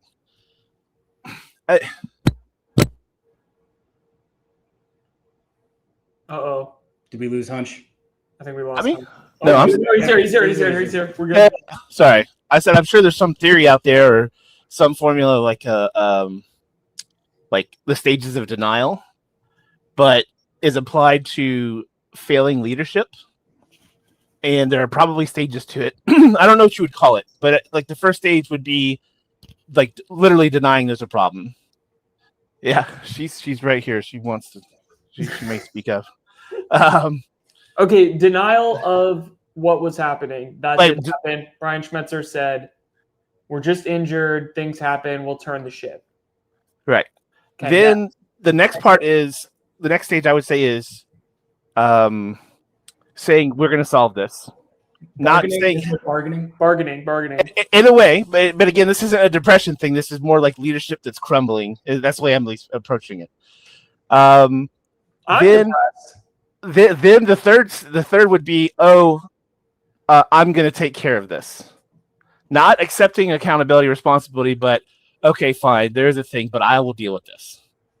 Then the fourth, I think, phase would be name calling and finger pointing specifically, saying this person, this thing, not in a formulaic way, but just more of a throwing rocks in every direction and hoping you hit something kind of situation. And I'm sure there's several more steps here, but I should probably put it together, or if it exists out there, I don't know. All I know is, and I'm not saying he's to blame per se, but you shouldn't be name calling anybody in a press conference as a head coach. Like, that should be beneath you, unless it's overt.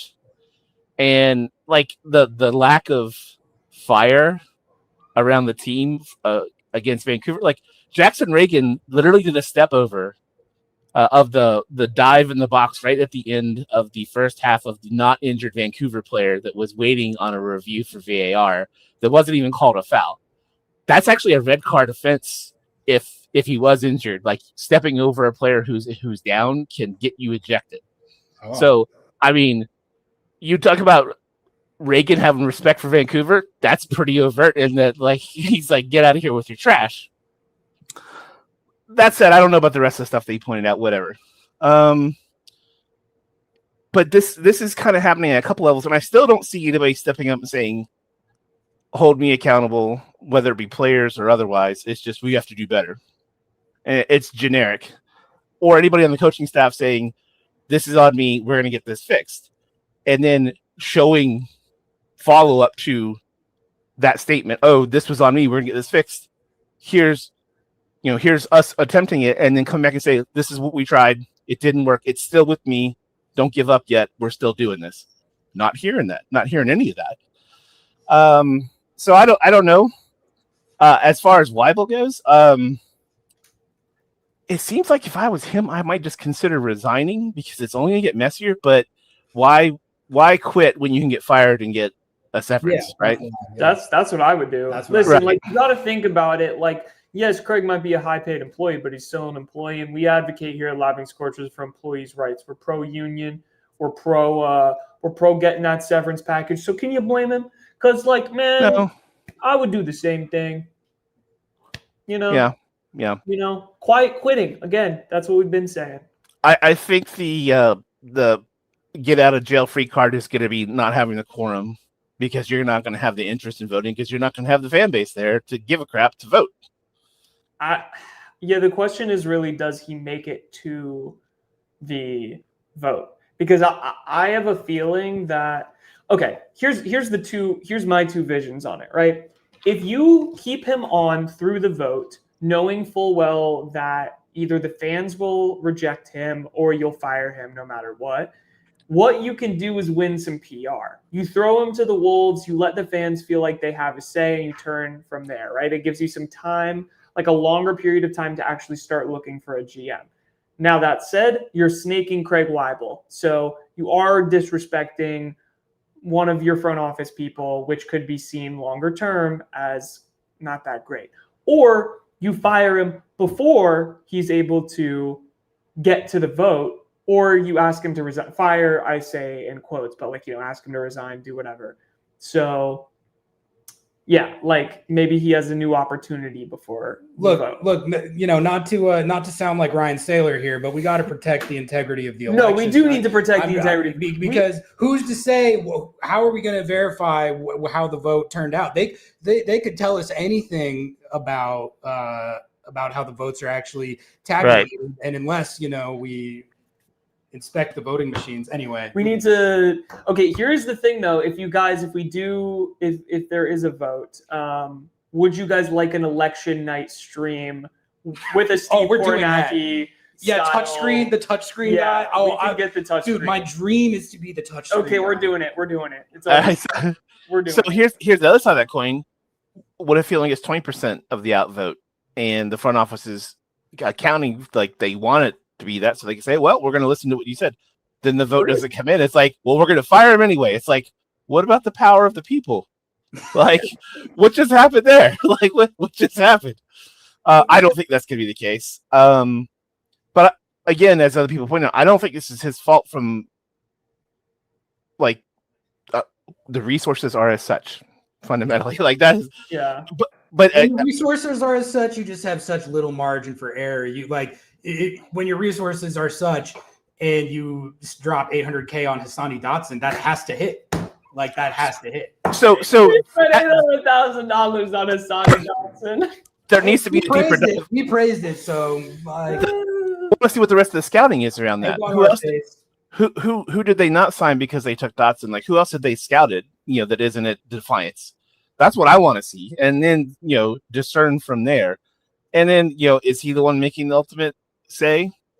Maybe he had somebody for 1.1, and Adrian's like, the most you're getting is 9. So you could always find a better player with more money. No, but I'm saying like maybe that was what the chart showed, and then it came down to, well, this is only what we're being given from a budget.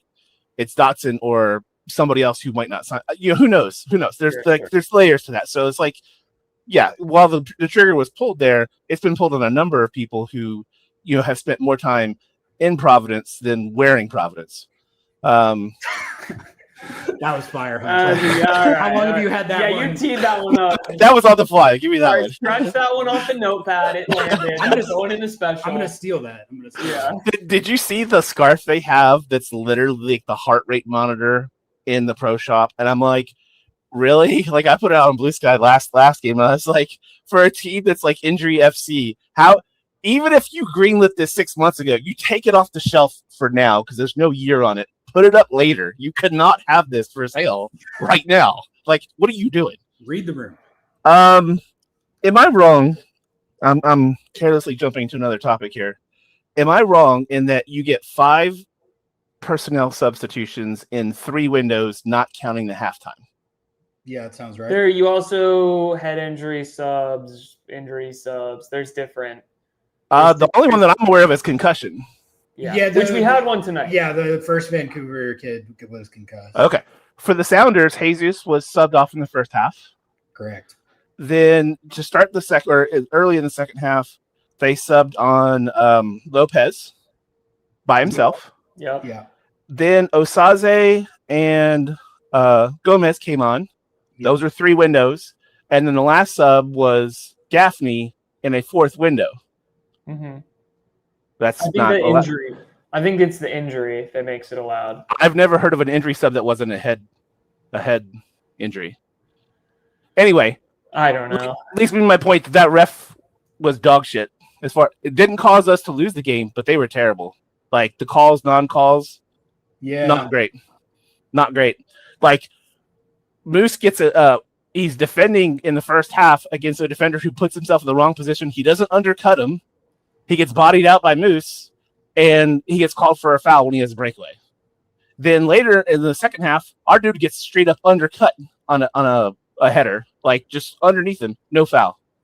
Like exact same thing. It's like, how are you to call this one way and not the other? Oh, hunch. It's concussion sub means the opposing team gets an extra. Yeah, you Okay, get it. okay. Yeah, that's what I was gonna say. I'm pretty sure. I was googling it to confirm, but yeah. So if a concussion sub gets used, the other team also. Okay, I was not aware of that. That's good to know.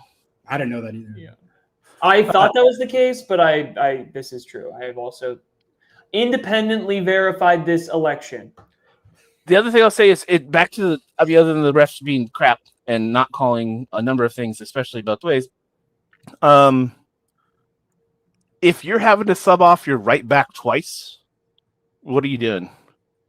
They took off KKR, slide Alex back, and then like 5-10 minutes later, they pull him off again, and it's just like, is Alex 84 minutes fit but not 90 minutes fit? Like, what's going on here? Like, what the hell? Like, I don't understand. You never heard of the 84-minute pitch count, huh? Jesus Christ! Like, I don't know what's happening, and I thought earlier what was going to happen is they were going to like pull Albert, push Kingston up wide or at least further up the field, and bring Alex up into Kingston while you bring on Lopez in the back. So Albert off for Lopez, and you slide everybody up, basically a line, bringing Rodon into the middle. But that didn't happen. So what do I know? And then last thing I'll say is I'm really just done with Nuhu. It's funny for any given person, any given team member that's out there, they have their fans. But even when it's overt that somebody has committed a problem, it's like it's never that one person's accountable. Like they're only halfway or less than halfway accountable. It's like, come on. Dude was 5 yards back on the left side on that first goal, which kept the person who received the ball, I don't even know who it was, onside so they could shoot, which was Nuhu. He didn't need to be 5 yards deep behind the back line. Not 100% his fault, but he should have been back there. And then, you can't be playing games with Andrew Thomas back there. Get the ball out of there. When it's in danger, blast it some direction.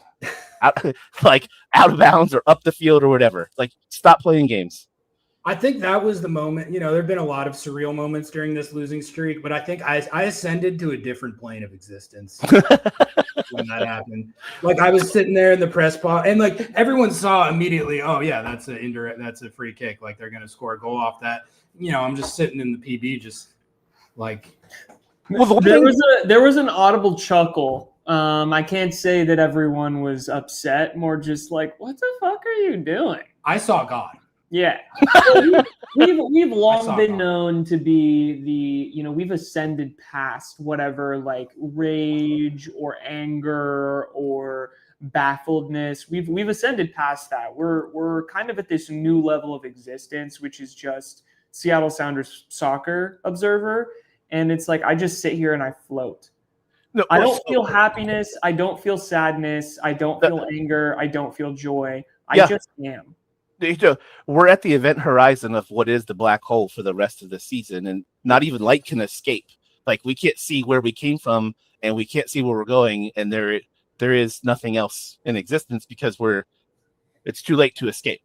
Now, whether that's true, I don't know. I don't think they're going to make the playoffs. What is truth? What is right? What is a designated player? Are we not all designated players on some? In the eyes of the Lord, are we not all designated players? All right, Hunch. Anything final till we get Caleb on here, and then I want to go home, so we'll get. Yeah, I had one more thing. We were talking about the black hole, but I can't remember what it is now. Well, you'll have to remember it for next time because we're gonna keep it here. I'm sorry. I want to go home soon. Okay, much love, Hunch. Yeah, shout out to everybody, and sorry I didn't get that, but I can't afford to call out everybody. I don't know everybody from last time. Yeah, that's okay. We love you. Appreciate you. All right, see you guys. Bye. Good night. All right, Caleb. We see All right, you. Caleb, Sticks. Tribe, and then we're getting Tribe in done. here, but then we're done. Yeah, we're done If after you tap Tribe. in after Tribe, we're calling it. We got to go home. Yeah. But let's get Sticks. Let's get Sticks in here. Caleb, can What's you up, hear us? guys? What up? You're walking around outside. All right, we got outside, Caleb. Yeah. Ladies and gentlemen, Yep. if you haven't yet, please like, share, subscribe to this beautiful independent proceedings of podcast and royal mental health eventing, because this has really gone down to now just absolute levels of ridiculousness,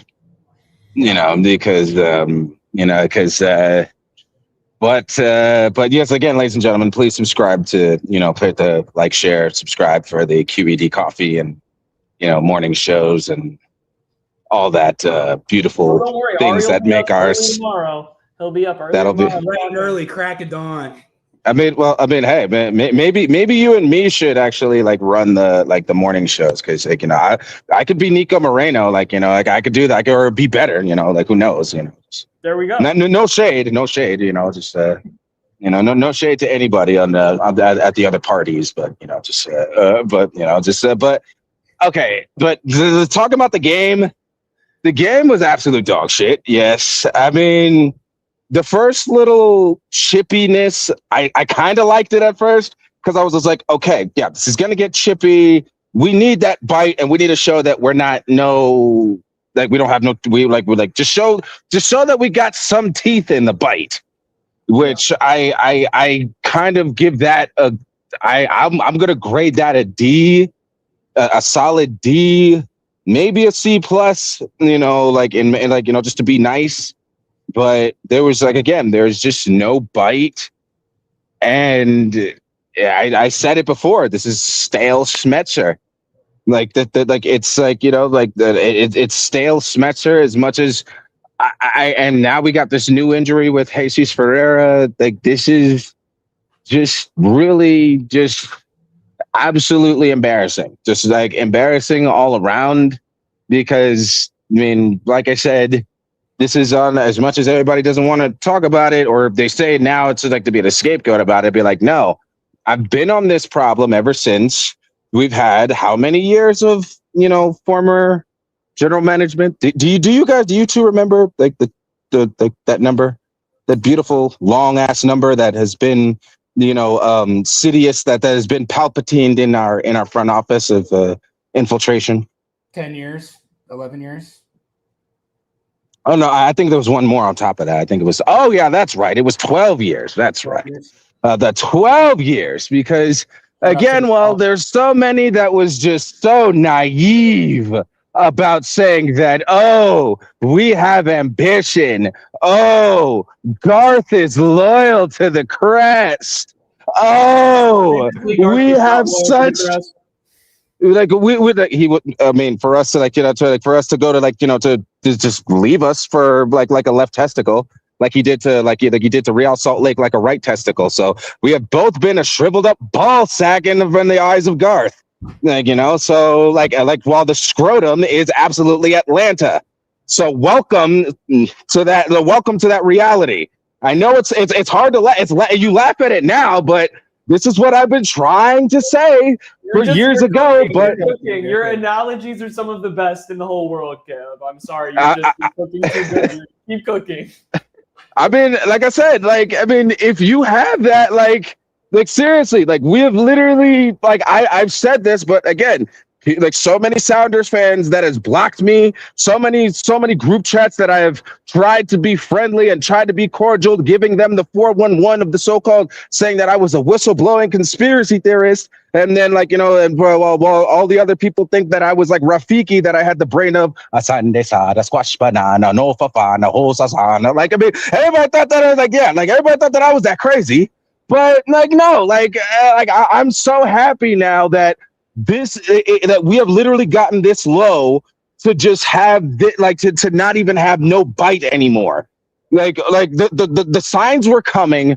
There was now I'm telling to the fans, Like, I'm sorry, but if we're gonna cower and if we're gonna act like we're just like not gonna give a shit about Sounders anymore, then clearly we have not given. We're like I call everybody else a bandwagoner that's not really loyal to the crest, because like if you're not gonna absolutely still be here 100% like for this team in its down days, then you need to then clearly like you was never a fan to deal with in the first place.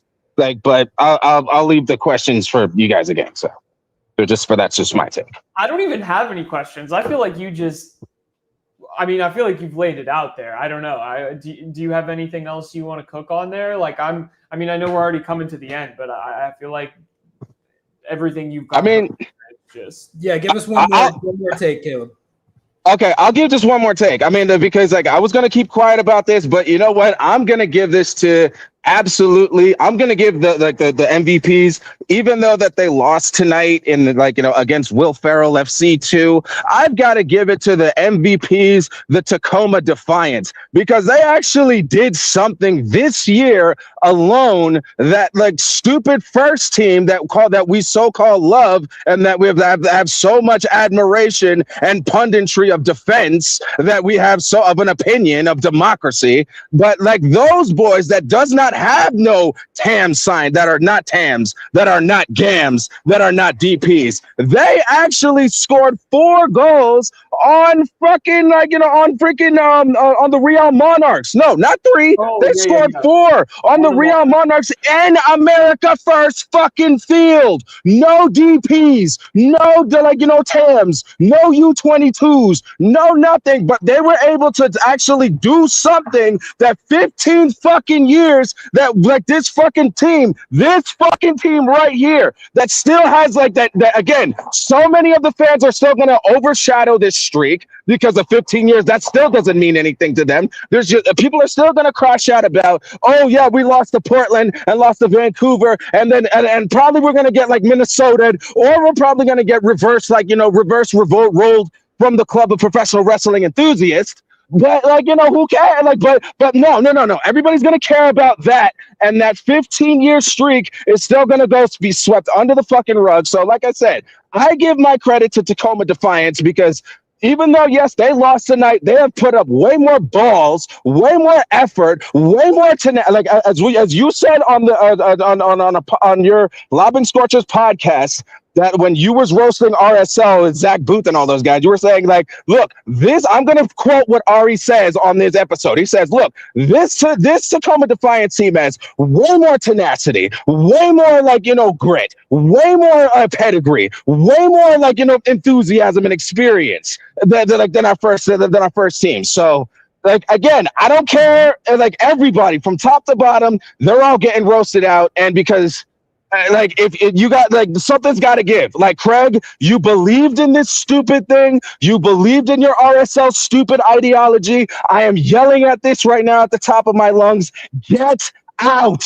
Get the absolute fuck out of the fucking city. You, Freddie Juarez, and every single RSL acquisition that has infected this goddamn fucking club. Because you have burned this down to the ground to make this fans and make this division that we have never fucking had in this fucking, in our fucking democracy. Because when I came to this team, when I first fucking came to this fucking team, this team was so together, had a democracy unlike anything I've ever seen. Now this is a fucking joke, and it is not fair to you. It is not fair to the fans. It is not fair to the city. It is not fair that you have been put in this false representation. And I end my statement.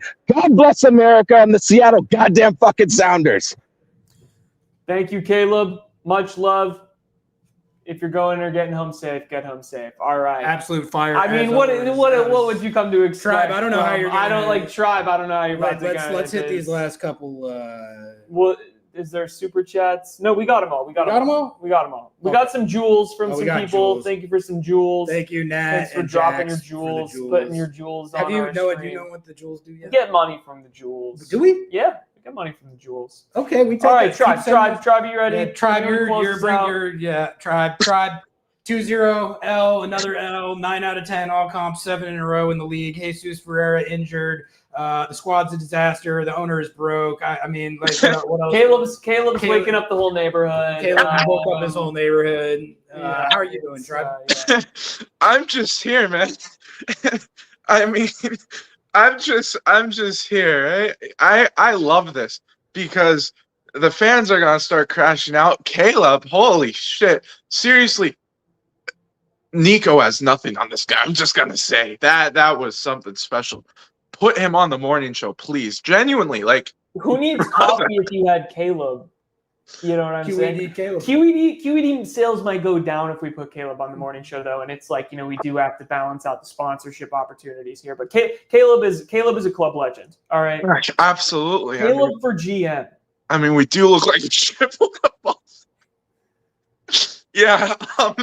Sorry, man. That was something special. I'm just here. I'm past the anger. I'm just enjoying the show. We all are achieving nirvana. We've transcended. Yeah, I'm just enjoying the absolute show that is the Seattle Sounders in 2026. It started off amazing, and then right before the World Cup, we took a little dip in form. Not too worried about that. After the World Cup, it just went down and down. Now we're in the deepest parts of the earth, trying to find a way out, and we can't really until we have to have the entire village work to get us out, which are the fans that will absolutely crash out and force a few changes, hopefully. So I'm all for this. Let's forfeit the season, please. It will change so much. It is, it's when something gets so bad, you're forced to do something about it. That's what I'm looking for, right? I don't like the failure at all, but I understand that it can be used as a tool to make the changes to bring us back to the 2019-2016 team that was in the final 4 out of 5 years. Yeah. How is their MLS team in the MLS Cup final 4 out of 5 years? 2022 was absolutely amazing. Again, we put all of our eggs in the basket for that, and it absolutely was worth, in my opinion. But sadly, we had to have someone come in that doesn't like to spend money, and including the owner, Adrian Howe. I don't know what's going on with him. I don't know what's going on with the whole. I haven't seen him, man. Yeah. I haven't seen him since the Portland game. I don't know if has he talked to the media since the Club World Cup? No, he hasn't talked to the media since the Club World Cup. No. You know what? I'm going to say it right here. I'm going to put out an official request on Monday for him to sit down with Lobbing Scorchers. He will 100% deny it, but I'm going to put it out there. We've interviewed some of literally the most powerful congressional representatives, helped get a mayor elected. If he doesn't want to sit down with the fair, honest, balanced LNN, Lobbing News Network, I don't think it's ever going to happen. You guys literally helped get a mayor elected. There's no way you guys don't have the power to help fix this. Listen, change the narrative, Adrian. Come on the show. We will be nice to you. Let's have Caleb there as well. I won't make any commentary about it. I'm not going to call you broke to your face. No, hell no. I'm going to be thinking it, though. I mean, I do have to go. I'm absolutely exhausted. But yeah, we were in the same boat. Any last? Yeah. Last thing I want to say, just don't even think about the failure. Don't listen to the noise from the Timbies, from the Vancouver Whiteheads, right? We don't really care.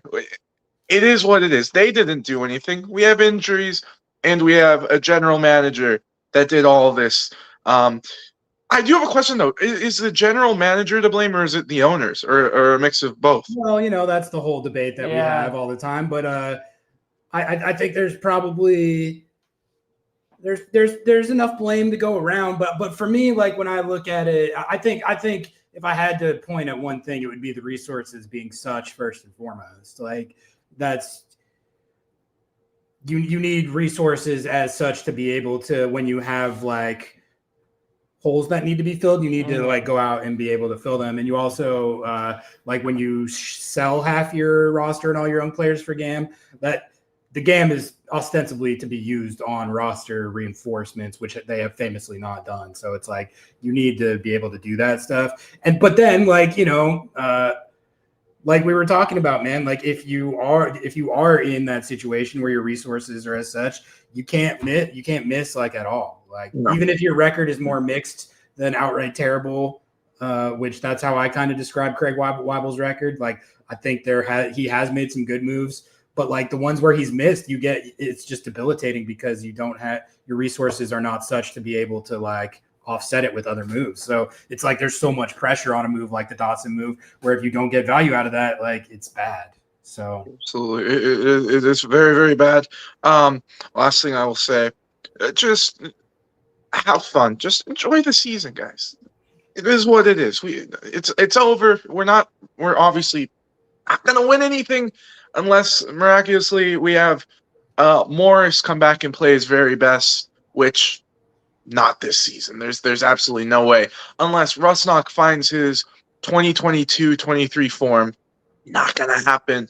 And if De La Vega comes back, which I really doubt that will happen. So just enjoy the season. Just watch some good soccer. That's all it is. Just be a neutral. I think there's something to what you're saying there. As like, did anyone feel any like pressure or nerves at all about this game tonight? No.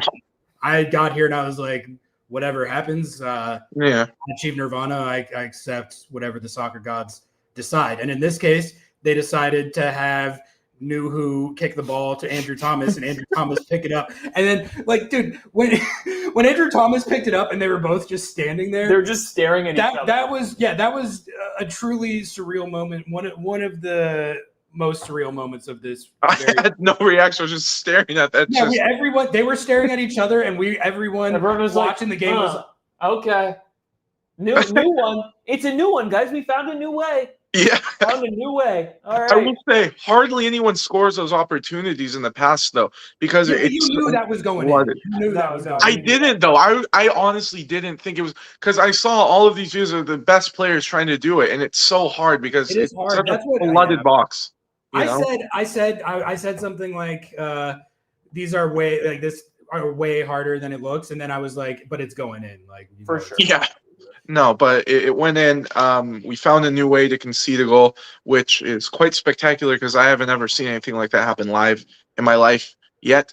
It did. And just enjoy the shit show because you're going to get some very good crash outs this year. And it's going to be like after 4th of July when you see the firework fail compilations. They're always so fun to watch, That's what we're gonna be looking back on this season. Like it's gonna be a great time. Anyways, with that, I will let you guys go to bed. It's like 11:50. Yes, you guys. Yeah. All right, Tribe. Thanks for calling in. I'm looking forward to blowing our hand off with a firework. If that's what Tribe's we got one more super chat here. We got another 10 from Andrew. He says, my friend knows Peter Kingston, played against him a bunch at lower levels, and he said Pete's dad is furious that he's getting played as a CDM. Yeah, you mean he's not a CDM? I mean, he's not a CDM. He's not a CDM. We are all Pete's dad because I'm also furious at that. Like, to me, I mean, I don't know. I feel like with a couple of these situations, there's got to be something obvious that I'm missing. But it's like when I watch Pete play, he's a